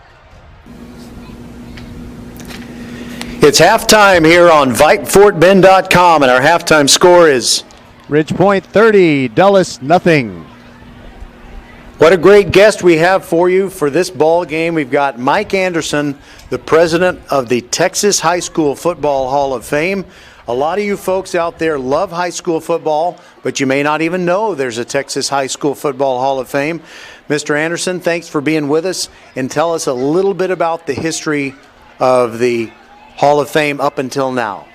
Glad to be here, and the Texas High School Football Hall of Fame was founded in Breckenridge, Texas in 1968 and was moved to Waco by a group of gentlemen from the Waco Chamber of Commerce in the 1980s, and we're currently moved to the location we are now in 1993 at 1108 South University Parks Drive here in Waco, and we'd love to have anybody come by and visit us at any time, and we're glad to be here. Now, a lot of folks not only might not have known that there's a Texas High School Football Hall of Fame, they may not be aware of the Texas Sports Hall of Fame, where you just gave the address. It's basically, if I have my direction right, on the southeast corner of the Baylor campus. Right. Yes, it is, and right across from Baylor University, and not far from the new stadium. So if you're ever in Waco at a Baylor football or basketball or any event, we'd be glad to have you visit the Texas Sports Hall of Fame and also the Texas High School Football Hall of Fame and other venues that are here in the Sports Hall of Fame. And I've just got to tell our audience, you've got to come here. You can't not come here. A lot of people just they'll be amazed by just what is here. I mean, you can truly spend a whole day. One of the great days that you can spend here is if you come here on a Baylor home football Saturday. You can come in here and look at all the Hall of Fame artifacts and displays and see some great video and hear some old audio, but you can also watch the Baylor game on a big screen in the large assembly room there in the middle. Mr. Anderson, what are some events that you have on an annual basis for the Texas High School Football Hall of Fame? It's open for rental for anyone to do anything. We have our, this last year, we had our first Texas High School Football Hall of Fame banquet here, and we had 256 people here in the banquet, and there are people that rent it for wedding rehearsals and for just anything that anybody here in Waco would want. A 300-seat facility that you can have here in Waco and rent. It's available, so we have a lot of events here. We're talking with Mike Anderson, president of the Texas High School Football Hall of Fame. And let me tell you, I know a few things of very high-profile halls of fame, and also there are very small ones. I have a good friend in El Paso. He is one of the people that are caretakers of the El Paso Sports Hall of Fame. I know you have to really, truly love the sport. You have to love the people and honor them in a big way. And I know these can lead to very long discussions.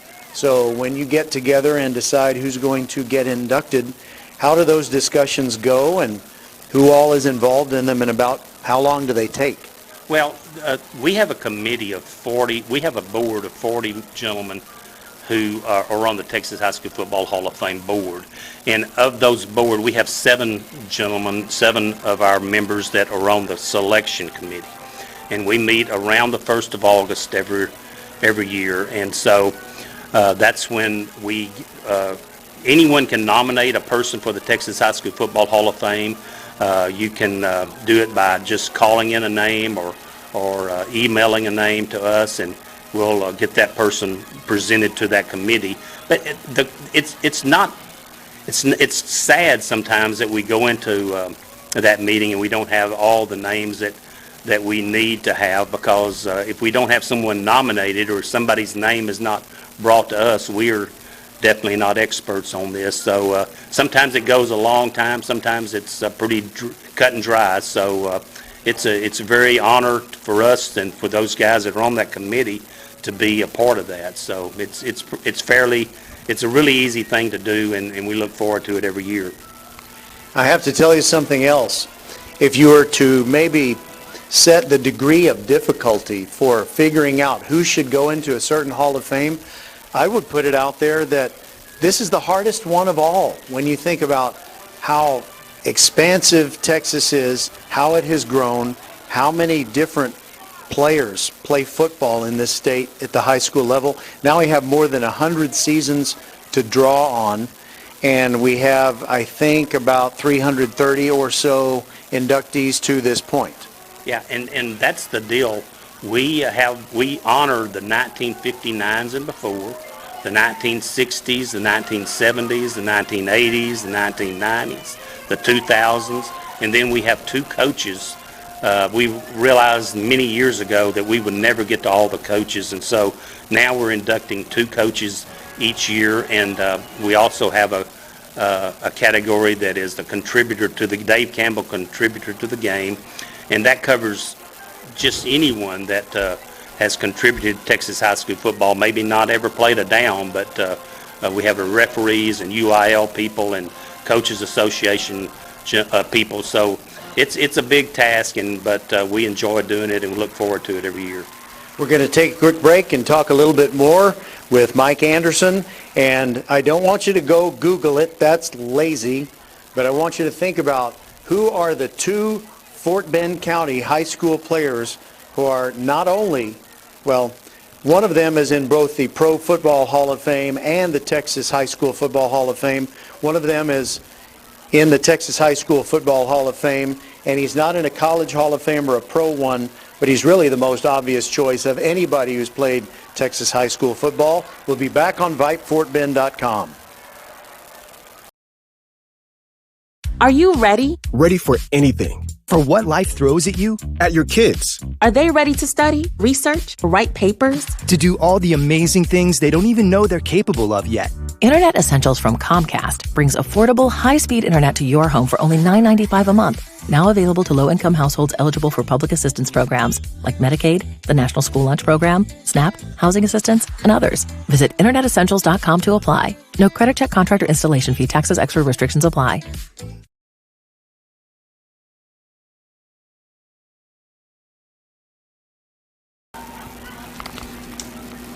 Welcome back. Second part of our visit with Mike Anderson, president of the Texas High School Football Hall of Fame. And there are very special, prestigious events every year that are connected to the hall. Tell us about those. Well, we have our banquet each year, and it's generally the first weekend in May. And during that banquet, like I said, we honor our inductees. And also at that banquet, we have the Tom Landry Award that's given to the outstanding Texas high school coach, and presented by the Texas High School Coaches Association. The Gordon Wood Trophy is presented to the outstanding team of that year, and we usually have that coach and a couple of his players come. And then also at that banquet, we honor the 12 state championship teams by giving them a watch. And so it's a night that if you're around Waco or around this coming year, it will be May the 7th here at the Texas Sports Hall of Fame in Waco, and we'll be having our 2022 class inducted. All right. Well, with about 330 inductees, it's going to be impossible for me to name every one of them, but there are a few things that I thought were pretty that stood out as I looked at the long list of them. First of all, it appears that by my count there are more people connected to Brownwood High School, the Brownwood Lions, than any other school, and mainly that's because of Gordon Wood, and his name is on an event too. Yeah, Gordon Wood was obviously the winningest coach in Texas high school football history for many years, and so the Gordon Wood Trophy is presenting to a team each year that doesn't necessarily win a state championship. They just have overcome obstacles throughout the year because that's what Coach Wood stood for. And I think there are probably more people from Brownwood that are inducted because of Coach Wood, Coach Southall, his family, Lawrence Elkins, Mike Kinsey. I mean, you can go on, and it's just a hotbed of Texas high school football. And during the day, that was obviously where a lot of state championship teams were coming from. And it gets harder every single year to pick a singular team because you think about how Texas is growing. There are new high schools opening every year in every part of the state. And on top of that, way back in 1982, the UIL decided that not just district champions, but runners-up in districts were going to play in the football playoffs. And since then, as things have evolved, we've expanded it to 4 teams out of each district, and there are 2 divisions in each classification. So you have 2 6A champions, 2 5A champions, so on and so forth. So it's crazy.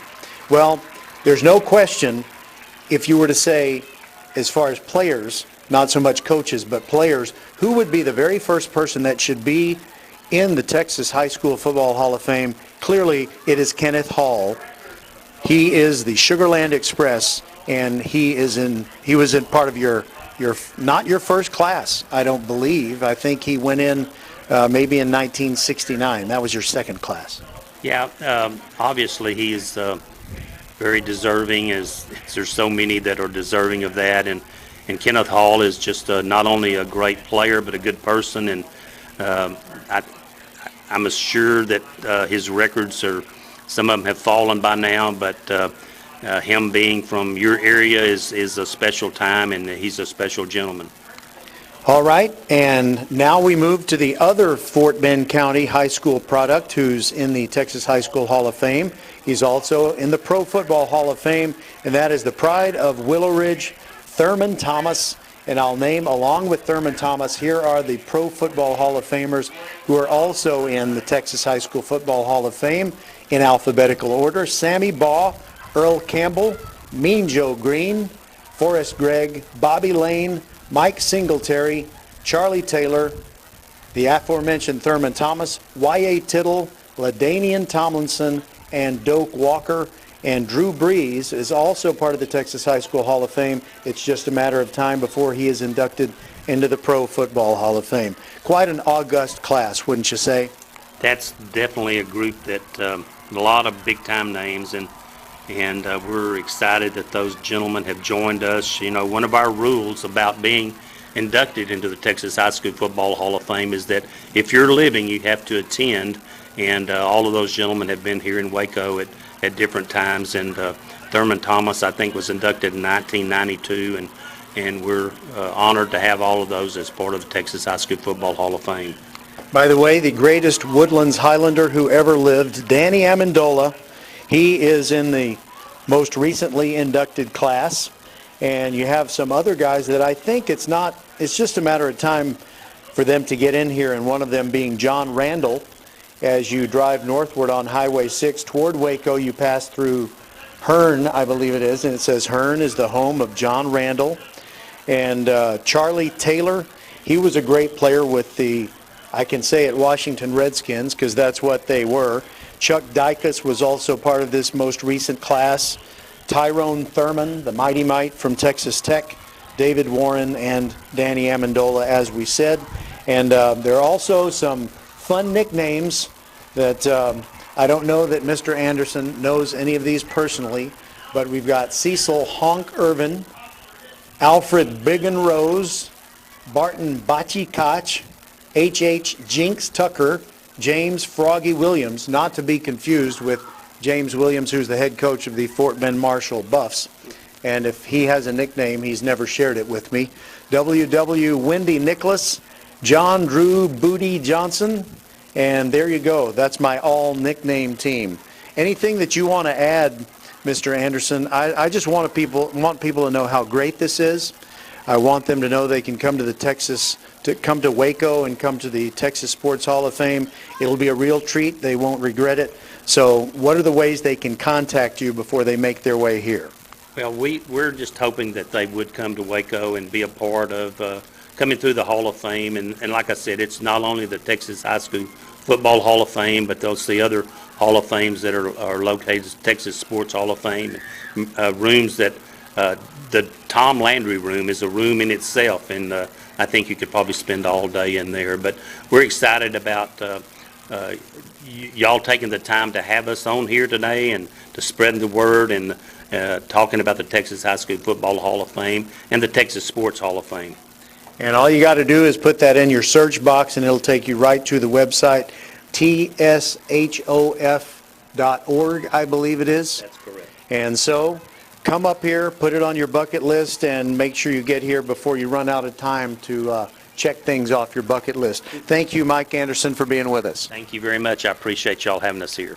VypeFortBend.com halftime. We'll be back right after this.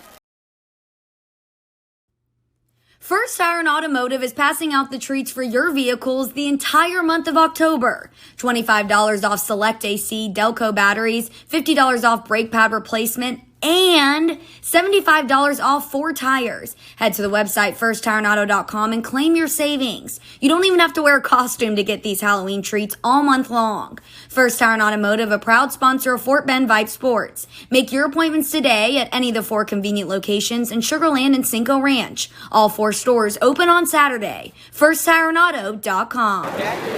It's halftime here on VypeFortBend.com, and time to talk to a special guest. She is Sarah Merrifield of High School Scoreboard Live. If you like high school football, you've seen her because nobody doesn't watch High School Scoreboard Live. Sarah, it's great to talk to you. So what is it like? And first of all, let me ask you, time flies. How many years have you been doing it? Oh gosh, I got out to the state of Texas in 2015, and my very first year was in Abilene, Texas.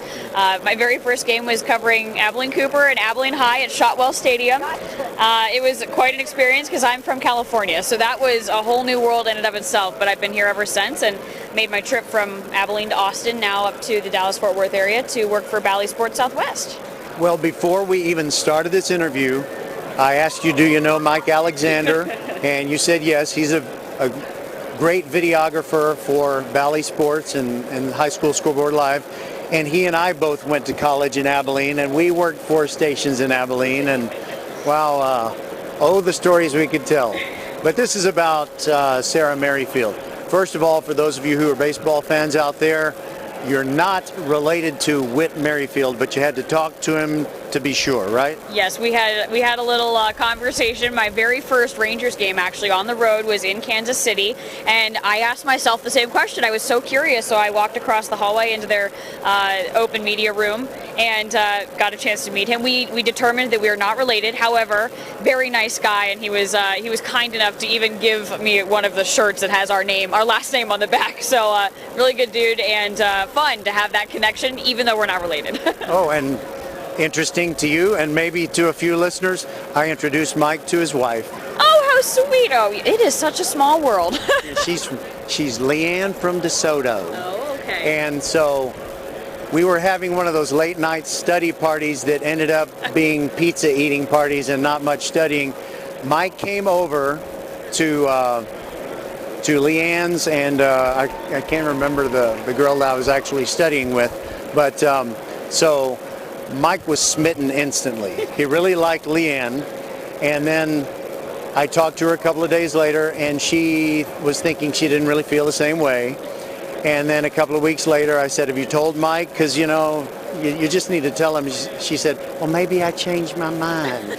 And the next thing you know, they're married for 35 years. Small world. I mean, hey, you never know. You never know. Well, I didn't mean for that story to get so long, but this is Sarah Merrifield, and you went to Syracuse. They have put out an amazing number of great broadcasters. So who can you brag on that's also from Syracuse and almost as good as you? I mean, can we not forget the one of the more famous names on Scoreboard Live, Rick Renner. Rick Renner is a Syracuse grad, and we have a good time talking about Syracuse basketball. But, you know, the good ones, Mike Tirico, you know, some of the more local ones, Carter Blackburn, some really great mentors to come out of that space, and it's definitely been inspiring, and obviously wanted me to become a sports broadcaster too. So I'm happy I'm here, and I got the experience to go all the way across the country from California to be a part of their journalism program. And there's a sports talk host in Houston. You probably don't know his name. He's not one of those guys that moves the needle, but those who really listen to him just could not respect him more. He never says anything stupid. Everything he says is right on point. His name is Charlie Palillo, a very proud Syracuse grad. Look him up. He's awesome. So you mentioned Rick Renner. When we come back and talk more with Sarah Merrifield, I'm going to tell her something about Rick Renner that I'm sure she doesn't know. We'll be back on VypeFortBend.com. Hi, this is Mariela and Melina coming to you from Nick's Italian Restaurant, where you can come and try one of our house specialties, the Nick's Shrimp, or one of our chicken pistachios. Not in the mood for food, you can also try one of our savory desserts like our homemade tiramisu or cannoli. We're located on FM 1464, just north of Austin High School. Can't dine in? You can call ahead at 346-401-1546 7 days a week from 11 a.m. to 10 p.m. Or you can hit us on one of the major delivery platforms, Uber, Grubhub, or DoorDash. We look forward to seeing you here at Nick's Italian Restaurant, where our family gets bigger every time you stop by.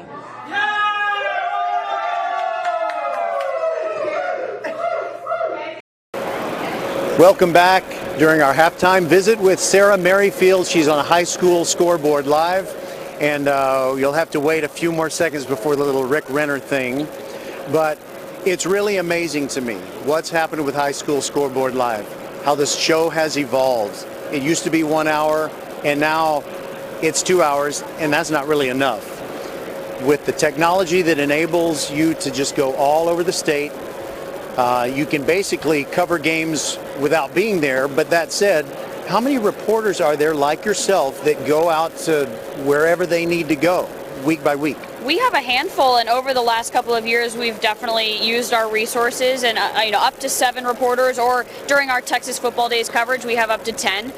But you know, even our Football Friday show that precedes Scoreboard Live, it's essentially 5, 6, 7 hours of football coverage that really showcase how important this game is in our state, and it's incredible. I mean, you go far and wide to see all the people that really want to hear and talk about high school football, and we've got some really good talent in the state, so why not showcase it and make what it is, a game, fun to watch? Well, football talent, broadcasting talent, we never seem to run out of it because people keep moving here too, as well.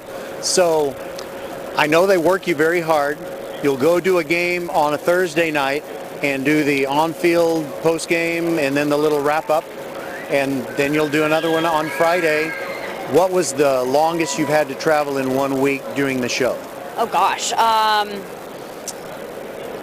I feel like nowadays with travel, it is a little easy to get on a plane and kind of go to the next place. But I can say that I've been as far north as Canadian, and of course as south as, let's say, Corpus Christi. I mean, that would have to be your longest journey. It's end to end. It really is. But what's cool too is we go the other way to El Paso, to Texarkana, and every state in every school, or excuse me, every town in between is just as amazing as the next. And honestly, we've been sharing some fun stories about all the little high school road trips that we go on just to have the fun we do, and honestly, they're all so memorable. Yeah, and I really like the local flavor. You know, you'll go to the special hangout in this town, or whatever they do in the intersection in the middle of town, as a tradition, and they've been doing it for 50 years. It's really awesome. So we're talking with Sarah Merrifield of High School Scoreboard Live, and I got to get used to saying Bally Southwest, not Fox Sports Southwest anymore. But Rick Renner, I worked in TV 18 and a half years, and you know how it is when a television station gets an opening. They advertise it, in come all the tapes. And my general manager said, I don't have time to look at all these tapes. I want you to look at this stack of 50 or so tapes and just cut it down to 10. So he had me looking at these tapes. And I saw Rick Renner, and I haven't forgotten him.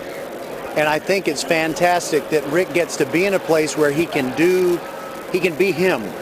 Because some of these places you go, they make you cut your hair, they won't let you dress crazy, they tell you to stop saying certain stuff.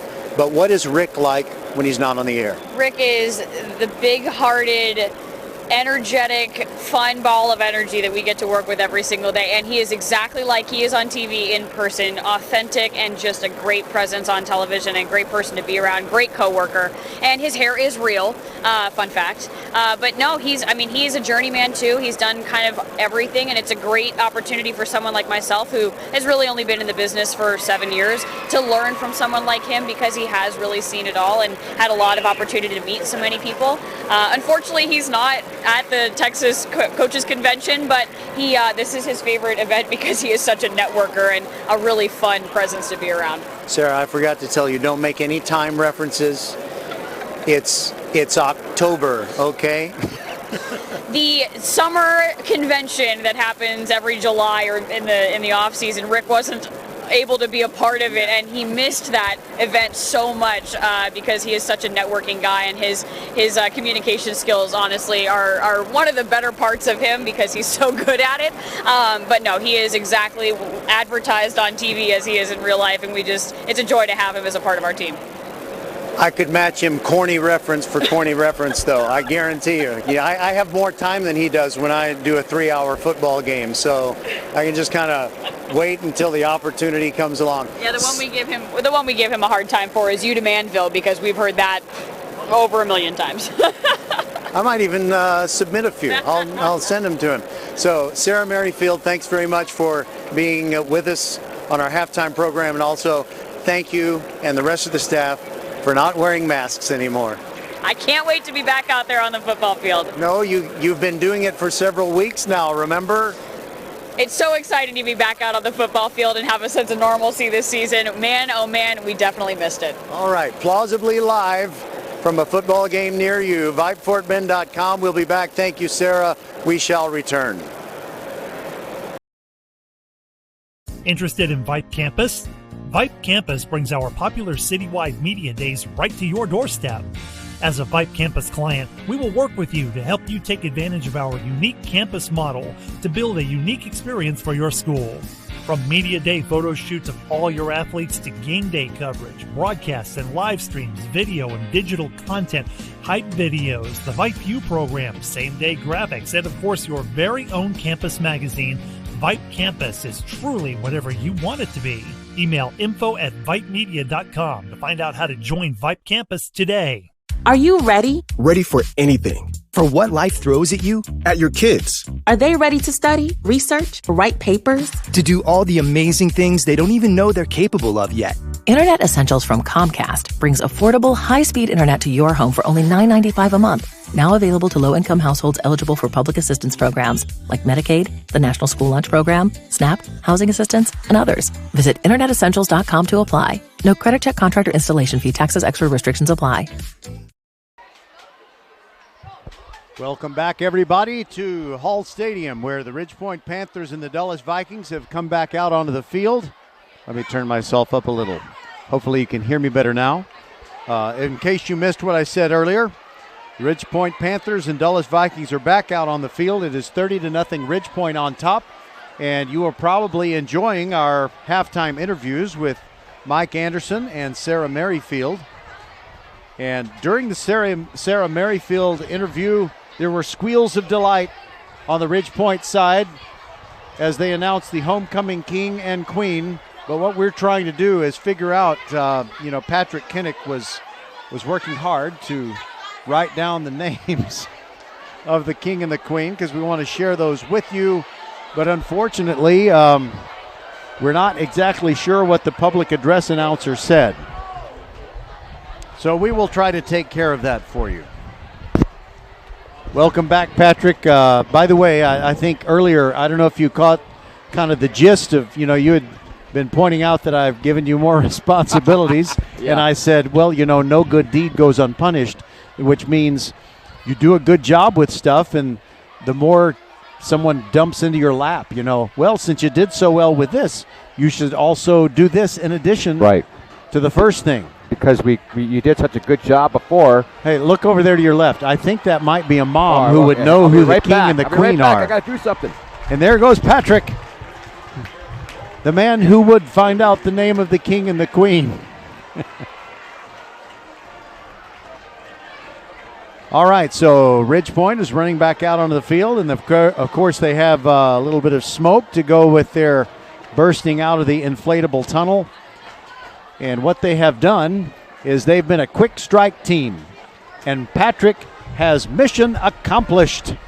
All right, so Patrick, be the first to announce on web radio the winner of the crown that belongs to the king and the queen of Ridge Point Homecoming 2021. Well, the king, not only in his court, but on the football field, is Bert Emanuel Jr.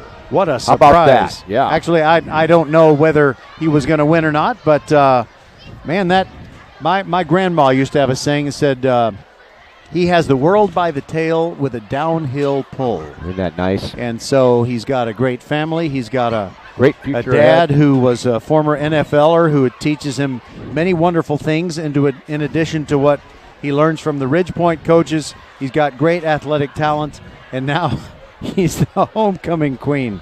I hope his. Oh, you said queen. I'm sorry. He's the king. No, I did not mean. Oh no, he's going uphill. No. I take that back. Oh my goodness. I misspoke. I meant nothing. He's the king. Here's Okay. the homecoming queen. Oh my goodness. This year. I'm sorry, Bert Emanuel Jr., BJ Emanuel. You are the homecoming king. For 2021. I'm sorry. Okay. And the queen. And the queen is. Drum roll, please. Didn't hear that, but that's okay. He's strumming it here. It's Kira Brock. Kira Brock. How about that? And so congratulations to Kira and Bert Emanuel Jr. on a great honor for both of them this year here in the year 2021, Ridge Point High School. Yep. All right, here we go. We're ready to start the second half. Tim Cutts, the left-footed kicker, has teed it up, and now it's a little onside kick, and it's a line drive right to one of the guys on the front line for Ridge Point. A beautiful catch by Austin Gunter, and he drops right there, which means the ball's near midfield, and Ridge Point will have it. 1st and 10 from right there. You're down 30-0, and your Dulles, I'm sure they didn't want to kick it right at the guy. Well, the ball just stuck right into his shoulder pad. It went right into it. It didn't really do that, but he got it right in the shoulder pad. It was a great job of being heads up, and then, like you said, just falling down, taking the ball right at the midfield stripe.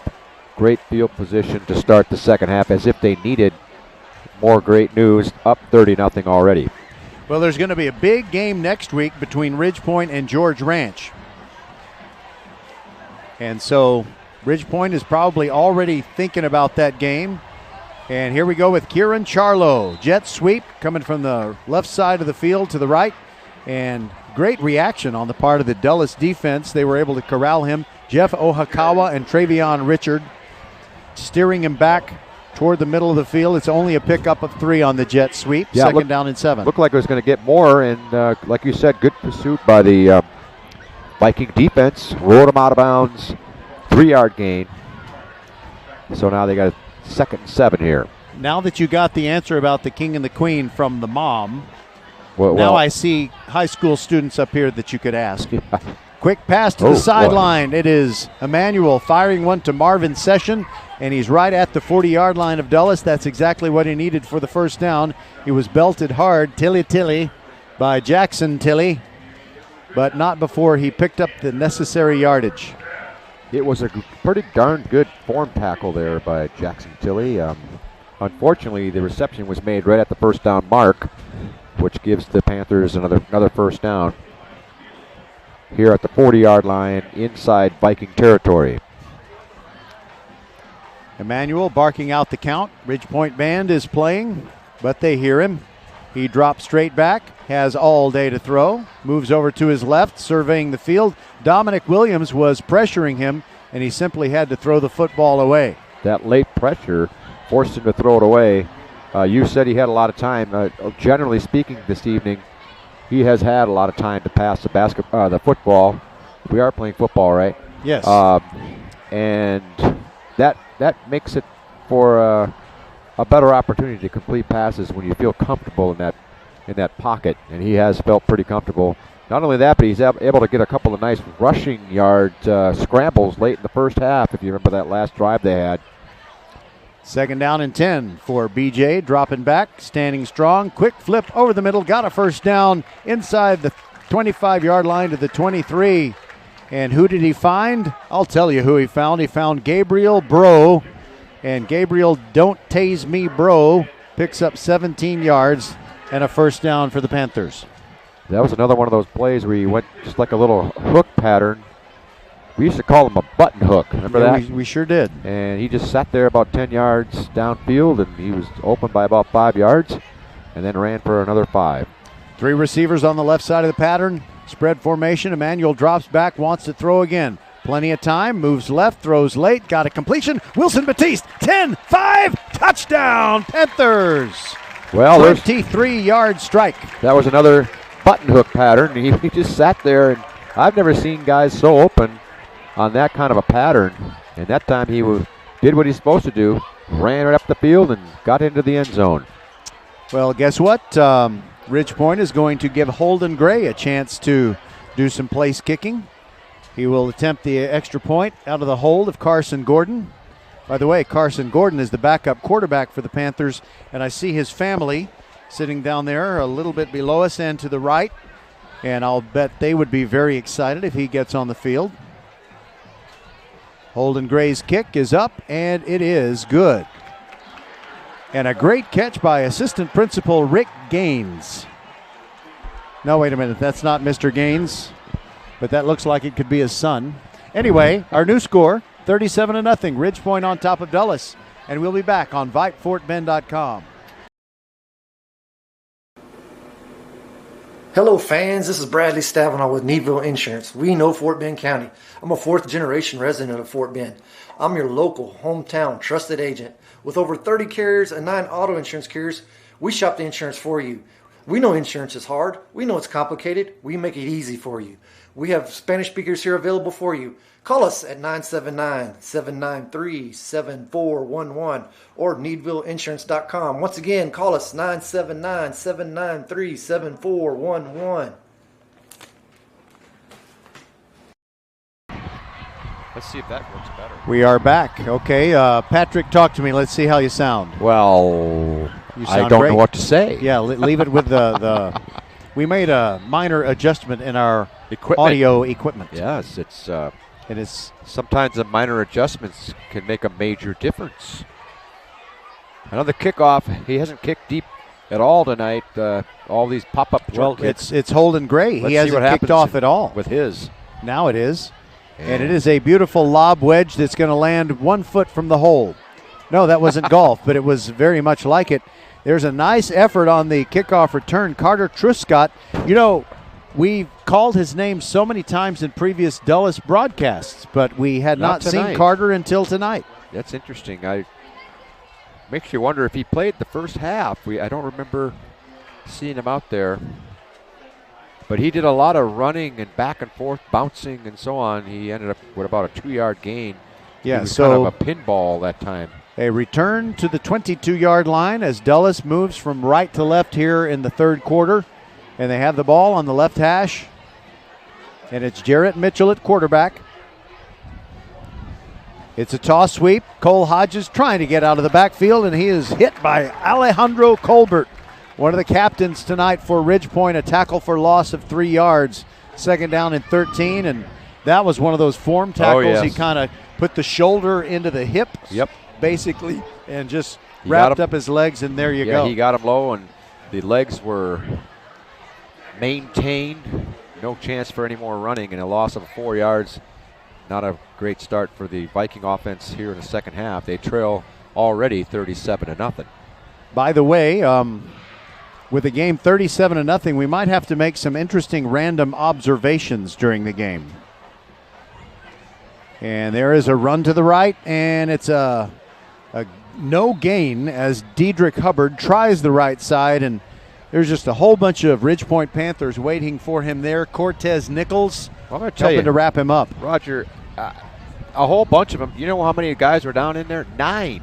Nine Wow. of the Ridgepoint tacklers were within like 2 yards of the tackle. I just noticed that there's just a couple of players kind of off to the, in the distance, but that's going to the ball, and somebody's teaching them some stuff in practice, and they're doing it, And there's also kind of, an offense like Dulles runs is not a big threat to throw the football. Correct. So they can fill the box. That's right. Like they say when they try to sound smart. Now Mitchell's going to pass. He rolls to the right. He was being pressured and got it to Adarungboye. But it was off of his hands, incomplete near the far sideline. Well, fourth down, they lost 4 yards, and here comes the punt team again for the Vikings. I'm making an observation up here on Is this a random observation? Sort of random, but it's timely. All right. Up here on the random, on the upper concourse of Hall Stadium as Cutts gets ready to punt for Dulles, standing at his own 5-yard line. Clean snap, gets it away, angled toward the far sideline, and it lands out of bounds. Okay, so up here on the upper concourse at Hall Stadium, where whenever the public address announcer says you're not supposed to be hanging around on the upper concourse, it's as if the kids heard what he said and said, let's mess with him and go to the upper concourse. So we are seeing tons of kids up here, and I think this is a symptom of how people really missed being together and socializing during that long period when so many people in the country were locked down. Well, people just want to hang around together. That's true. And then these kids up here, they're probably saying to themselves, well, where are we supposed to go? There's Exactly. nowhere else to go. First down and 10 for Ridgepoint. New Ball at the quarterback, 43 of Dulles. New quarterback, you're right, it's Carson Gordon. And he handed it off, and was that Ezel Jolly, or have they brought in someone else? They have brought in, well, it's still Ezel Jolly. Is that a 2 all crumpled up in the front there? You're right, Roger. By the way, can you imagine if you're B.J. Emanuel, what if you lead your team to a state championship and you're the homecoming king in the same year? Man. Be amazing, wouldn't it? Awesome. That was a gain of 6. It's 2nd and 4. Now Stefan Pisapia has it outside the numbers on the near side. Keeps on going inside the 20 to the 17-yard line. Stefan Pisapia. I got to talk to his dad prior to the game, and he and I and, the whole family really bonded over my pledge to always say Stefan Pisapia's last name correctly. I said it wrong in the Dickinson game, but thereafter I got it right. 1st and 10 at the 18. And Carson Gordon drops the snap and has to go back and get it, and it's loose. Bug on the rug, and the Dulles Vikings have come up with a turnover. It's Desan Thomas who ends up jumping on the football. I'm not sure if maybe Gordon was looking out at one of his receivers to see, just kind of checking. Sometimes the snap comes while the quarterback is looking around, reading the defense or whatever. But that's unfortunate for Ridgepoint, but it's an opportunity for the Vikes. He had a chance to get on it, too. He was sort of on the ball, and then I don't know what happened. He kind of squirted it out, and one of the Viking defenders was right there to capitalize on that. Bug on the rug is the only original thing that I've been able to come up with that I haven't heard anybody else say. And Mitchell hands it off, a little counter play. And that works for 3 yards as he gives the ball to Dedrick Hubbard, who is bouncing around like a pinball between Ridgepoint tacklers, and it ended up being Cameron Richardson who brought him down. Yeah, one of the tacklers was knocking him back, and then somebody in pursuit came and knocked him forward, and he was kind of caught between a couple of walls there, bouncing back and forth. Got a 3-yard gain on the play, though. 2nd down and 7. Xavier Myers is playing linebacker on the right side for the Panthers. And again, they stack the box, always expecting Dulles to run the football, and the Vikings do again. And it's hard work getting yardage in there between the tackles, but they run Dedrick Hubbard again, and he picks up 3 more, so it'll be 3rd down and 6 for the Vikings. We are halfway through quarter number 3, and it's Ridgepoint on top, 37-0, and it looks like homecoming will be a happy one for all the Ridgepoint alums. Most definitely. I was just thinking about the Dulles offense. Remember at the beginning of the season, the first couple games, they were very impressive. They moved the ball very well. A lot of good running plays. Of course, competition has something to do with how you do. And here's the next play, 3rd and 5. Out of the spread, it's a reverse. And there goes Devin Graham. He gets hit hard, but he got the first down, and he stands up and signals that, hey, I got what I needed there. So it was a 7-yard pickup out to the 44. That moves the sticks. It's a first down. Think of First Tire and Automotive for all your car care needs. Check them out at firsttireandauto.com. That's about as fast of a reverse as you're going to see. The first man had the ball very briefly before handing it back off to, was it Graham that ran the ball? Yes. And so when you think of a reverse, you think of the first guy running a few strides with the ball, but this is such a tight offense. It was such a quick reverse. It was like one step. Yeah. And then he flipped it back to the other guy who never mind. Anyway, flag down, and Mitchell rolls to the right on first down, throws it late, and just trying to get it to a teammate. Actually is a pretty good attempt to get the connection with Joshua Bailey, but a flag came in. I think it might be illegal motion, or the motion man, I think, went up the field before the snap, but I'm not sure if that's the call or not. That's what I saw. By the way, I was thinking about some random observations and certain things that are said by sports announcers that I think they're just little buzzwords and buzz phrases to make everybody. What would that be? Okay, I can think of some one. Examples. Why do all these basketball announcers say he can really score the basketball? Why don't they just say score? I mean, what else are you going to score in a basketball game but the ball?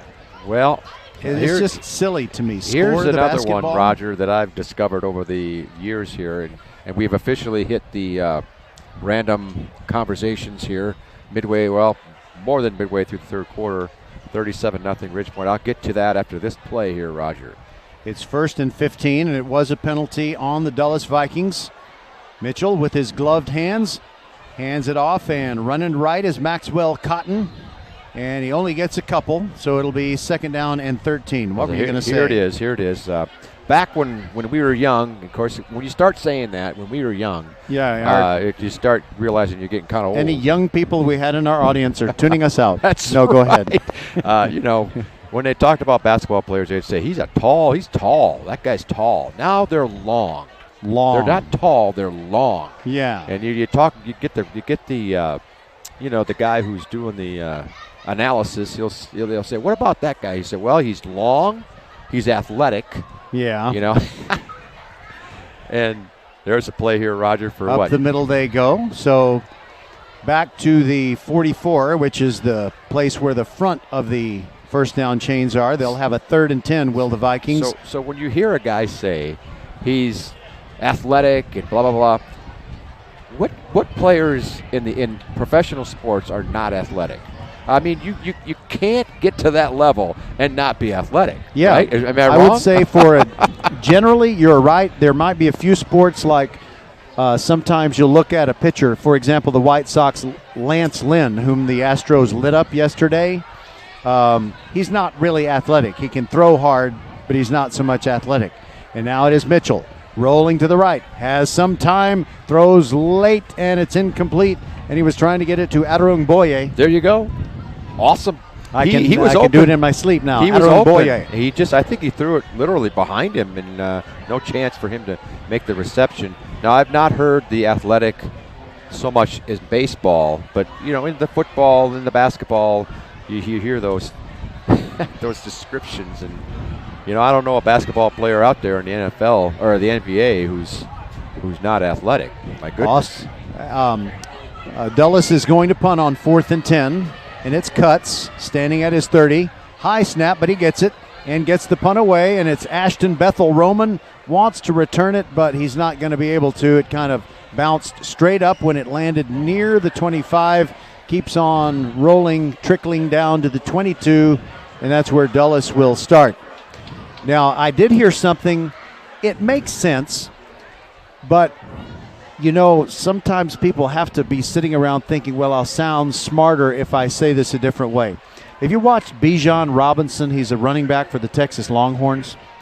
I have to say I have not. Okay, well, he's really good. I believe he wears number 5. I think I've seen him play. I just hadn't got the name down yet. Go ahead. Well, I saw one of the studio guys talking about Bijan Robinson, and I'll tell you what he said. After this play, 1st and 10, Wrench Point, and the Panthers in the pistol formation. Carson Gordon slaps his hands together, gives it to Jolly, running right, cutting back toward the middle, and dives across the 30 to the 31. He picked up 10, and I think he's going to have a first down. If not, he's going to be really close. I picked up 9. 2nd down and 1. So he's talking about Bijan Robinson.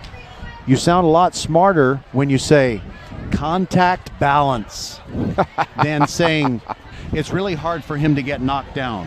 He doesn't get knocked down easily, but no.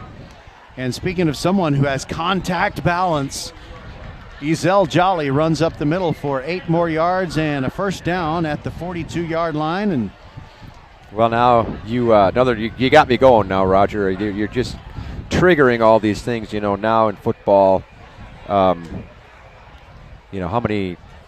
I guess it's kind of a fairly recent thing when they say RPO. RPO. Run pass option. Yeah. Yes, but they've been running run pass options in football for decades. Really, they just didn't call it that. Right. Nice down and out pass to Carter Groen, his 3rd catch of the night. The big tight end for the Panthers is thrown out of bounds at the 50-yard line. Yeah, that's a 9-yard pickup for Carter. He's a big fella. Boy, he's got he can hit trunks. the baseball, too. What position does he play? I think first base was where he saw most of his time during the 2021 season. That makes sense. 2nd down and 1. Give to Jolly up the middle, and the Vikings defend it pretty well, but he does pick up 5. And that will move the sticks again. That's a first down. Think of First Tire and Automotive for all your car care needs. Check them out at firsttireandauto.com. And I hope Carter's dad, Clary, is listening. Hi, Clary. He does the PA announcing for the Ridgepoint home baseball games, or at least he did last year. Maybe he will want to do it again. Well, maybe he won't. I don't know. On 1st and 10, Emmanuel looks to the right. Gordon looks to the right, now throws back to the left, and a beautiful catch at the 28. A leaping catch by Gabriel Bro. That was a great catch. Wow, what a catch in traffic. Gordon did a good job. He looked to his right, didn't see what he liked, and then circled around back to his left, and he found his receiver. Bro, as you said, he leaped up pretty high to make that catch. Yeah, he's got hops. There you go. He can really get off the floor. 1st down and 10, and Ezell Jolly hitting the backfield, but bounces off of it and picks up 3 around the left end. And yeah, that's the end of the 3rd quarter. Thank you for pointing at the scoreboard, Patrick. Time flies when you're having sure fun. Does. It's not really fun for Dulles right now. They're trailing 37-0, but we'll be back with the final 12 minutes and more random observations and praise of course, the players who are out there competing so well. We'll be right back.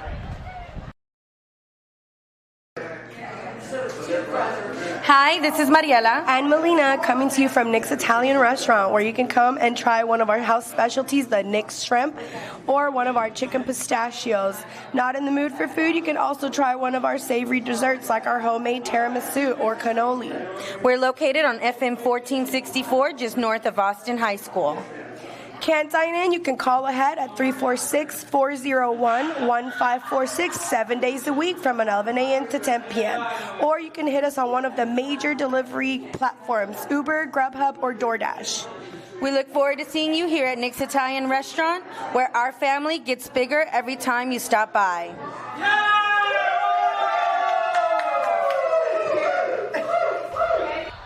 Welcome back. VypeFortBend.com bringing you this game, the Ridgepoint homecoming affair with the Dulles Vikings, and the Panthers are dominating right now. It is 37-0, but Dulles has competed well. The score is not, off the chart out of hand, which is nice.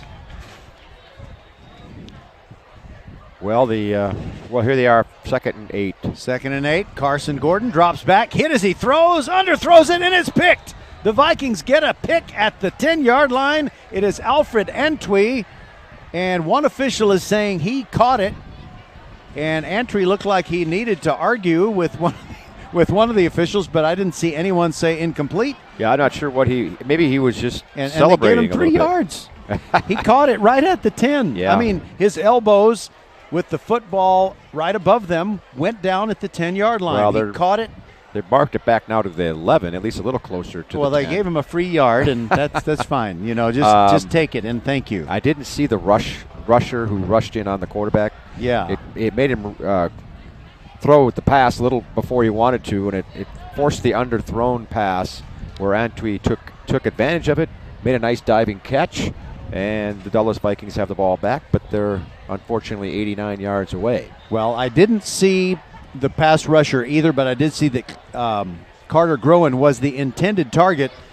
If he hadn't been hit when he threw the ball, I don't think that it would have fallen so short. And on first down, nice run by the Dulles Vikings.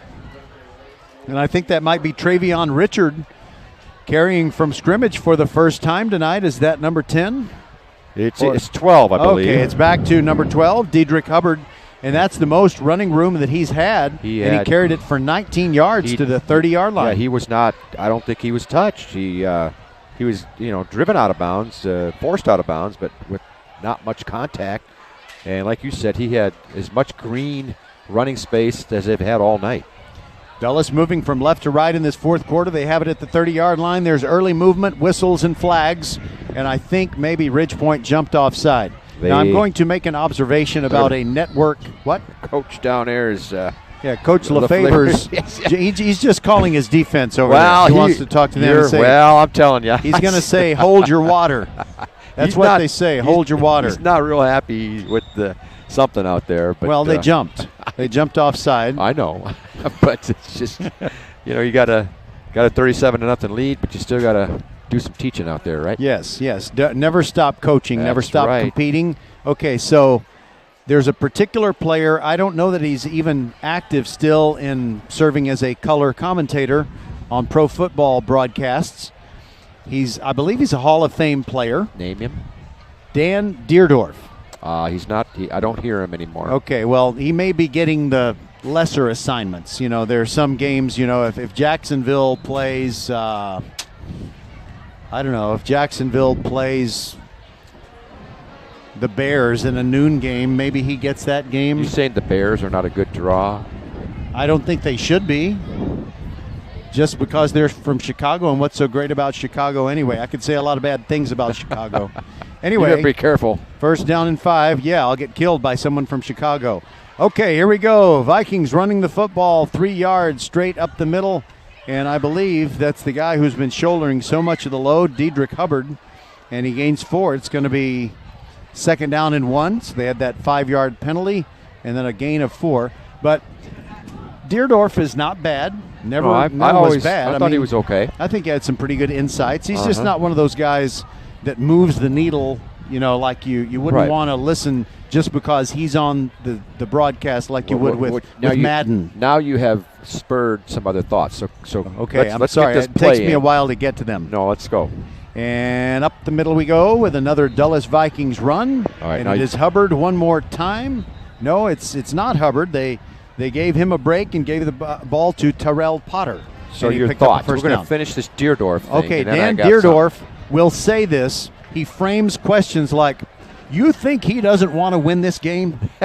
And I want to say, no, Dan, I don't think that he doesn't want to win this game.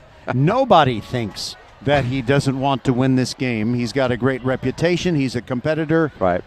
You know, it's that kind of thing. Would that be considered a rhetorical question? I think it might. So but you shouldn't ask rhetorical questions, I don't think. If you're what I'm saying is, if it's rhetorical, you're not supposed to answer the question anyway. Yeah, but why don't you ask a question that's hard to answer? That one is easy. No, we don't think that he doesn't want to win but this game. But again, it's rhetorical, so you don't have to, anyway. Second down and 1 after a 9-yard pickup. Potter is running hard, and now they give it to Cole Hodges on a sweep, but Ridgepoint sniffs that out, and that was just a brutal tackle by Jeremiah Hector. Well, they had a loss of 3 yards. Yeah, they had a 2nd and 1. Now it's going to be 3rd and 4. A little more challenging. So you made me think when you brought in broadcasters and broadcasting teams. Of course, Pat Summerall and John Madden, they got to be the top. They got to be a Mount Rushmore pair, I think. Yeah, and it's part of it. I don't know, it's kind of a chicken or egg thing, but they got assigned to the best games. So that's why everybody remembers them so well. That's because they deserved it. There goes Potter running off the left side, only picked up 1. It'll leave him with a 4th down and 3 for Ridgepoint. Okay, it was Calvin Alexander. I'm going to give you another tandem, and you tell me if they should be on the Mount Rushmore of broadcasting tandem. Are you ready? Okay. I think we have time here for my proclamation. Sure we do. 9 minutes to go in the game. Okay. I'll talk fast. No. Go ahead. Go ahead at your own speed. Dick Enberg and Merlin Olsen. They belong on my Mount Rushmore. I always loved Dick Enberg. Yeah, he was great.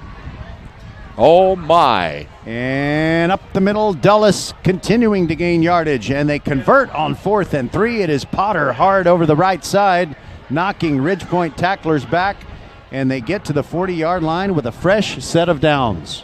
So, Merlin Olsen was the perfect guy. He was just kind of as big as he was and so on, he was kind of an all-shucks kind of guy. You know what I mean? He was kind of humble and not really flashy, but very knowledgeable of the game. And I just thought they complemented themselves so well. Yeah, he expressed himself very well, too. There is a jet sweep to the left, and it's a Dulles pickup of 3 more yards. And good hustle on that play, as it was Dedrick Hubbard. Started on the right side, moved to the left, and he was being chased. And in hot pursuit was Jeremiah Hector, but he did pick up 3, and it's 2nd down and 7. Now, there is something a little more serious that I need to say here, Patrick. Our good friend Easy De Los Santos, currently on the staff of coaches at George Ranch High School, but for over a decade was the head coach of baseball at Clements. I was going to ask if he was the He's same in the guy. hospital. So Easy is struggling right now, and we need to send up some prayers and wish him our very best. And I might send him this link so he can listen in to us giving the good wishes. Meanwhile, Dulles lost a couple of yards on that play, and they'll be left with a 3rd down and 9. So Easy De Los Santos, I've known him and his family for quite some time, and so Easy, just hang in there, and speedy recovery. He's having some breathing issues, and so I think he's going to be okay. I really believe he's going to pull through, but you have a district like Fort Bend ISD. Meanwhile, there's a timeout called by Dulles, and it's competitive, yet it's fraternal. Exactly. There was a meeting on Friday morning. I was lucky enough to be, actually it was Thursday morning. Sorry, because today was Friday. I've had a different work schedule. Today's still Friday. Yeah, I've had a different work schedule this week. It's messed me up a little bit. So anyway, it was yesterday morning. Which was Thursday. With all of the football coaches from the 11 Fort Bend ISD high schools and the girls' campus athletic coordinators. So 22 people that represent all of Fort Bend ISD, and also athletic director Dina Scott and her staff of assistant athletic directors.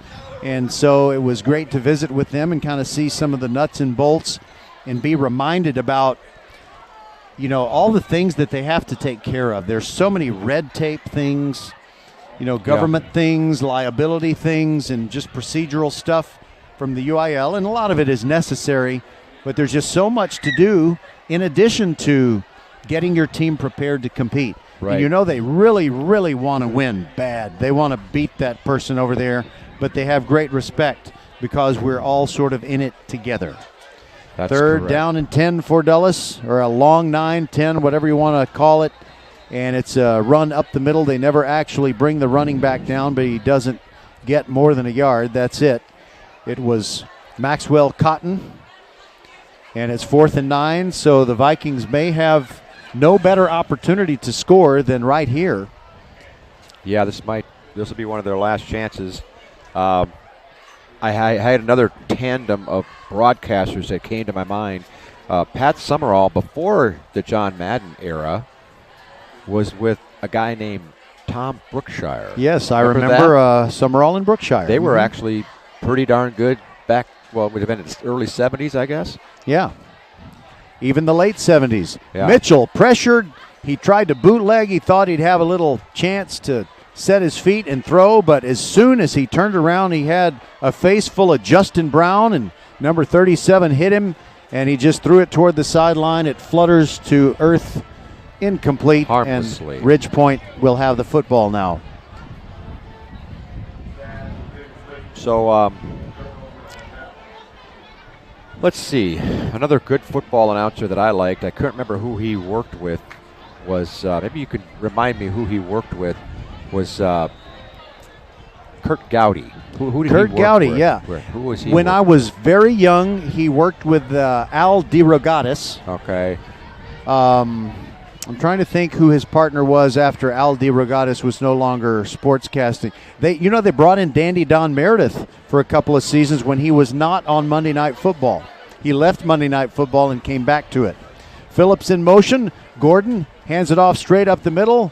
And there goes the baseball player, Mason Dossett. I need to stop thinking of him as a baseball player and just say it's Mason Dossett. Yeah. Yeah, I need to stop doing that. So here's a question about Dandy Don. What made him a good broadcaster? Was it his southern drawl, his humor? It was the contrast. It was the contrast of him being in the booth with someone 180 degrees opposite, Howard Cosell, and the folksy, down-home, straightforward Don Meredith. There's a pass by Gordon. He's got his man. A quick little turnaround and a race for the end zone, but down just short of the 20-yard line. And who did he get it to? He got it to Ashton Bethel Roman. It looks like Jalen Brown made the touchdown-saving tackle there. Yeah, Jalen Brown still playing hard, even though it's a 37-0 game. Ridge Point now has it. They marked Bethel Roman at the 24. So after Dandy Don Meredith wasn't working anymore with Kurt Gowdy, I'm trying to think who Gowdy's partner was the last few years of his career. I can't remember. I can't either. Gordon throws it out in the flat, and he gets it to his tight end. First catch, 15-yard line, and out at the 14 as he delivers it to Mark Hamm, Hamm Ham. A tight end is a tight end is a tight end is a tight end until you throw it to Ham. Yeah. He was about to be tackled right after the catch, but he was able to spin his way out of there and get about 10 more yards on the run. Good job by Am to do that with some. Well, he showed some athleticism there. Yes, athleticism. Yes. My dad, who passed away in 2016, really got annoyed when he heard guys say athleticism. Yeah. There's a running play to the right, and Ridge Point gets inside the 10, inside the 5, and out at the 4-yard line, and that's the first carry from scrimmage for Zarek Earls. We've seen him in some previous games. He had a good run there. He has sweet feet, let me tell you. Yeah, he had a good run, a little spin action, and then a good hard running at the end to get it all the way down to the 5. And I see Preston Cooper has come in as a tight end, and I don't know if they have him in there to block, or maybe they'll run a play action pass, and the tight end will be all alone in the end zone. I see his family. See him right there? They're all wearing number 88 shirts. Yep.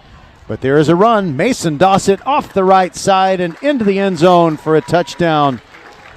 Nice shutdown blocking and polite applause. Sorry. I was just going to say, it was great, great play. And when it's the touchdown.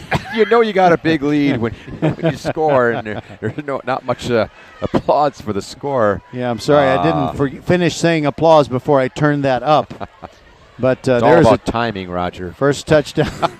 Yeah, well, I need an audio engineer. Okay. Maybe you could deliver one more chore for me to do tonight, and I can help you out.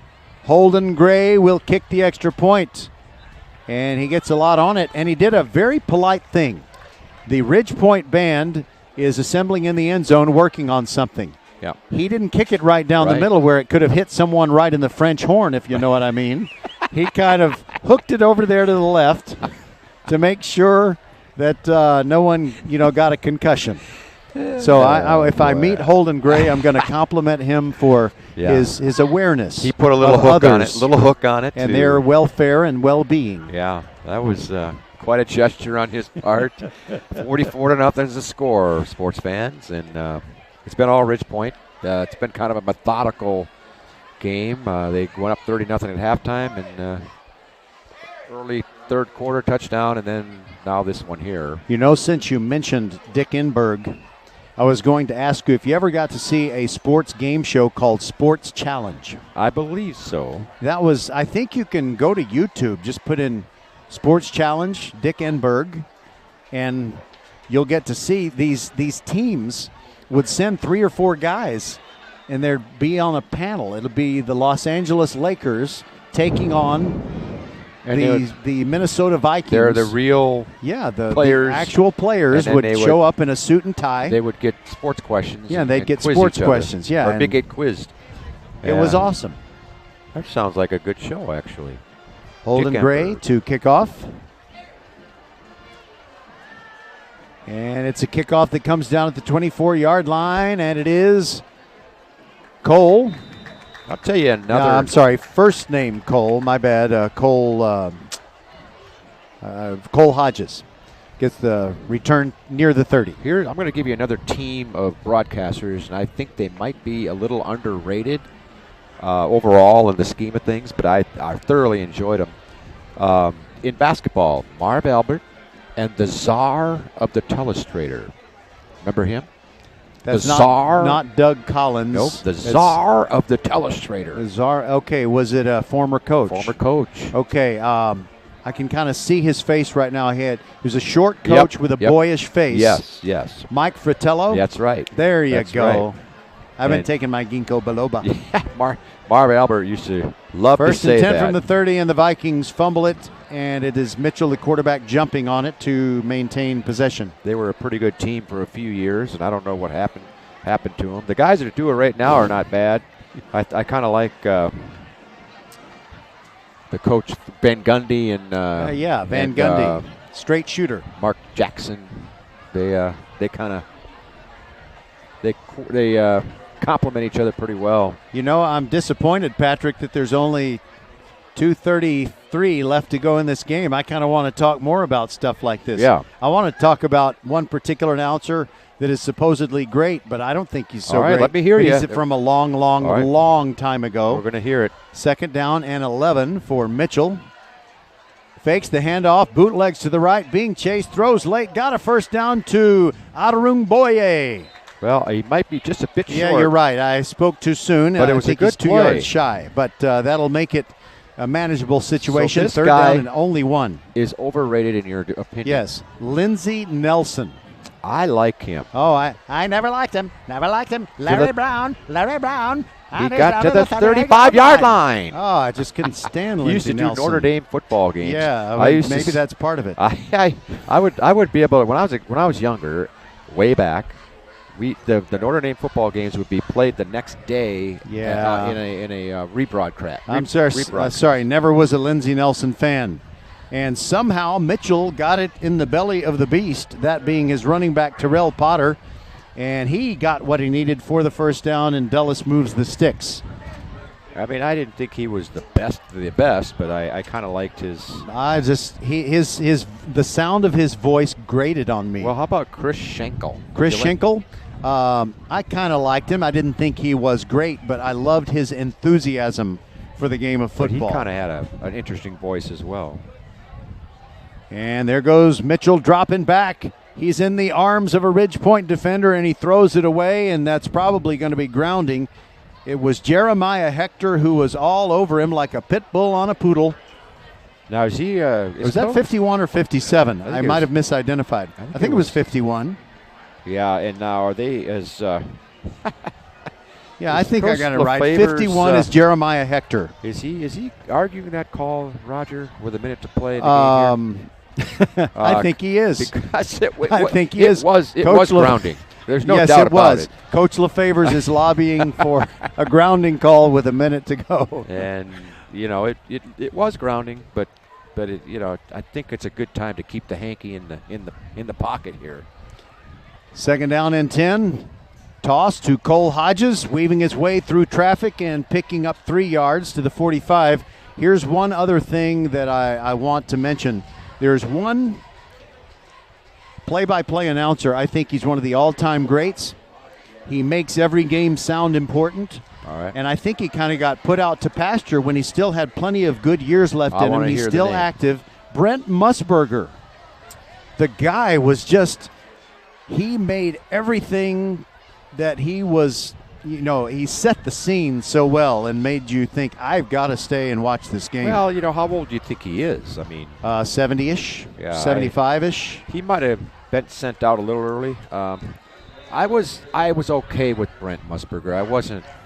I don't think he's an all-timer. In my opinion. That's just my opinion. Well, now, Patrick, as far as a studio host, maybe he is an all-timer. All right, Patrick, we got to leave it there. Yeah, let's leave it there. Because they're going to restart the clock with 14 seconds to go as Dulles just converted another first down, or converted a third down to get a first down. And the clock is going to run out before they come to the line of scrimmage. And there you go, 3, 2, 1, and there you go. There were a couple of times here, Patrick, that they put a little woo sounder on the scoreboard. But they've stopped. They deactivated that. Like for the end of the game, you mean? Yeah. At the end of every quarter, you would hear that little mini siren. Like you were in outer space or something. All right. Well, Patrick, first of all, let's, again, congratulate the homecoming queen, Kira Brock.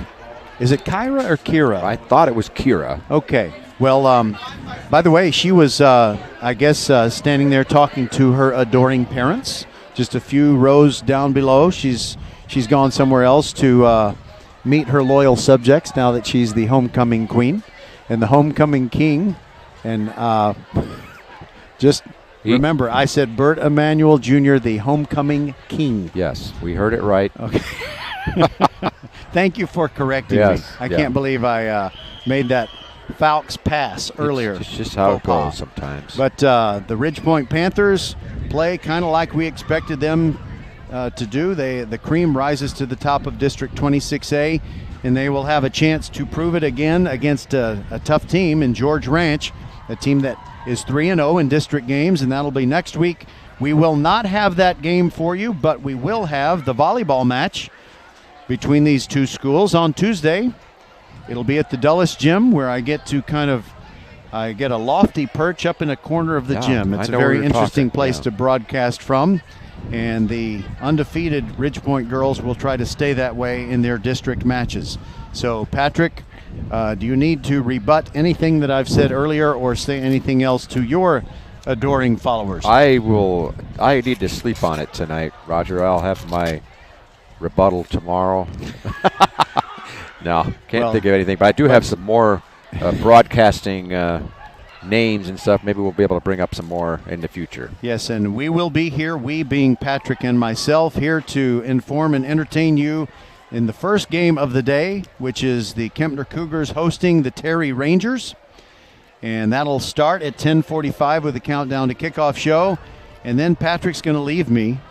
He's going to go do whatever it is he and his family like to do on the weekends. Do you want me to tell you what we're going to do tomorrow night? Only if you think that the people out there I think they'll be okay with it. We're going to the Travis Tiger football game. Okay, well that's and which and is they are right playing here. At. Okay, Where you're going to be tomorrow here. night. You just won't have a headset on. And where's your game tomorrow night? same place as yours.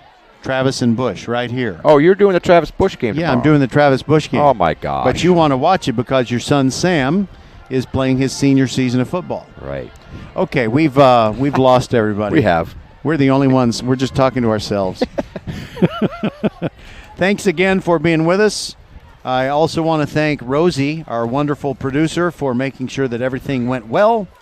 And so here we are saying goodbye from Hall Stadium, and we will rejoin you tomorrow morning for Terry versus Kempner, and then we'll have Travis and Bush as the nightcap. For Patrick Kinnick, I'm Roger Smith. Our final score, Ridgepoint 44 and Dulles nothing. Good night and God bless everybody. Don't put the headset down. It makes a big clunking sound. Hold on. And we're gone.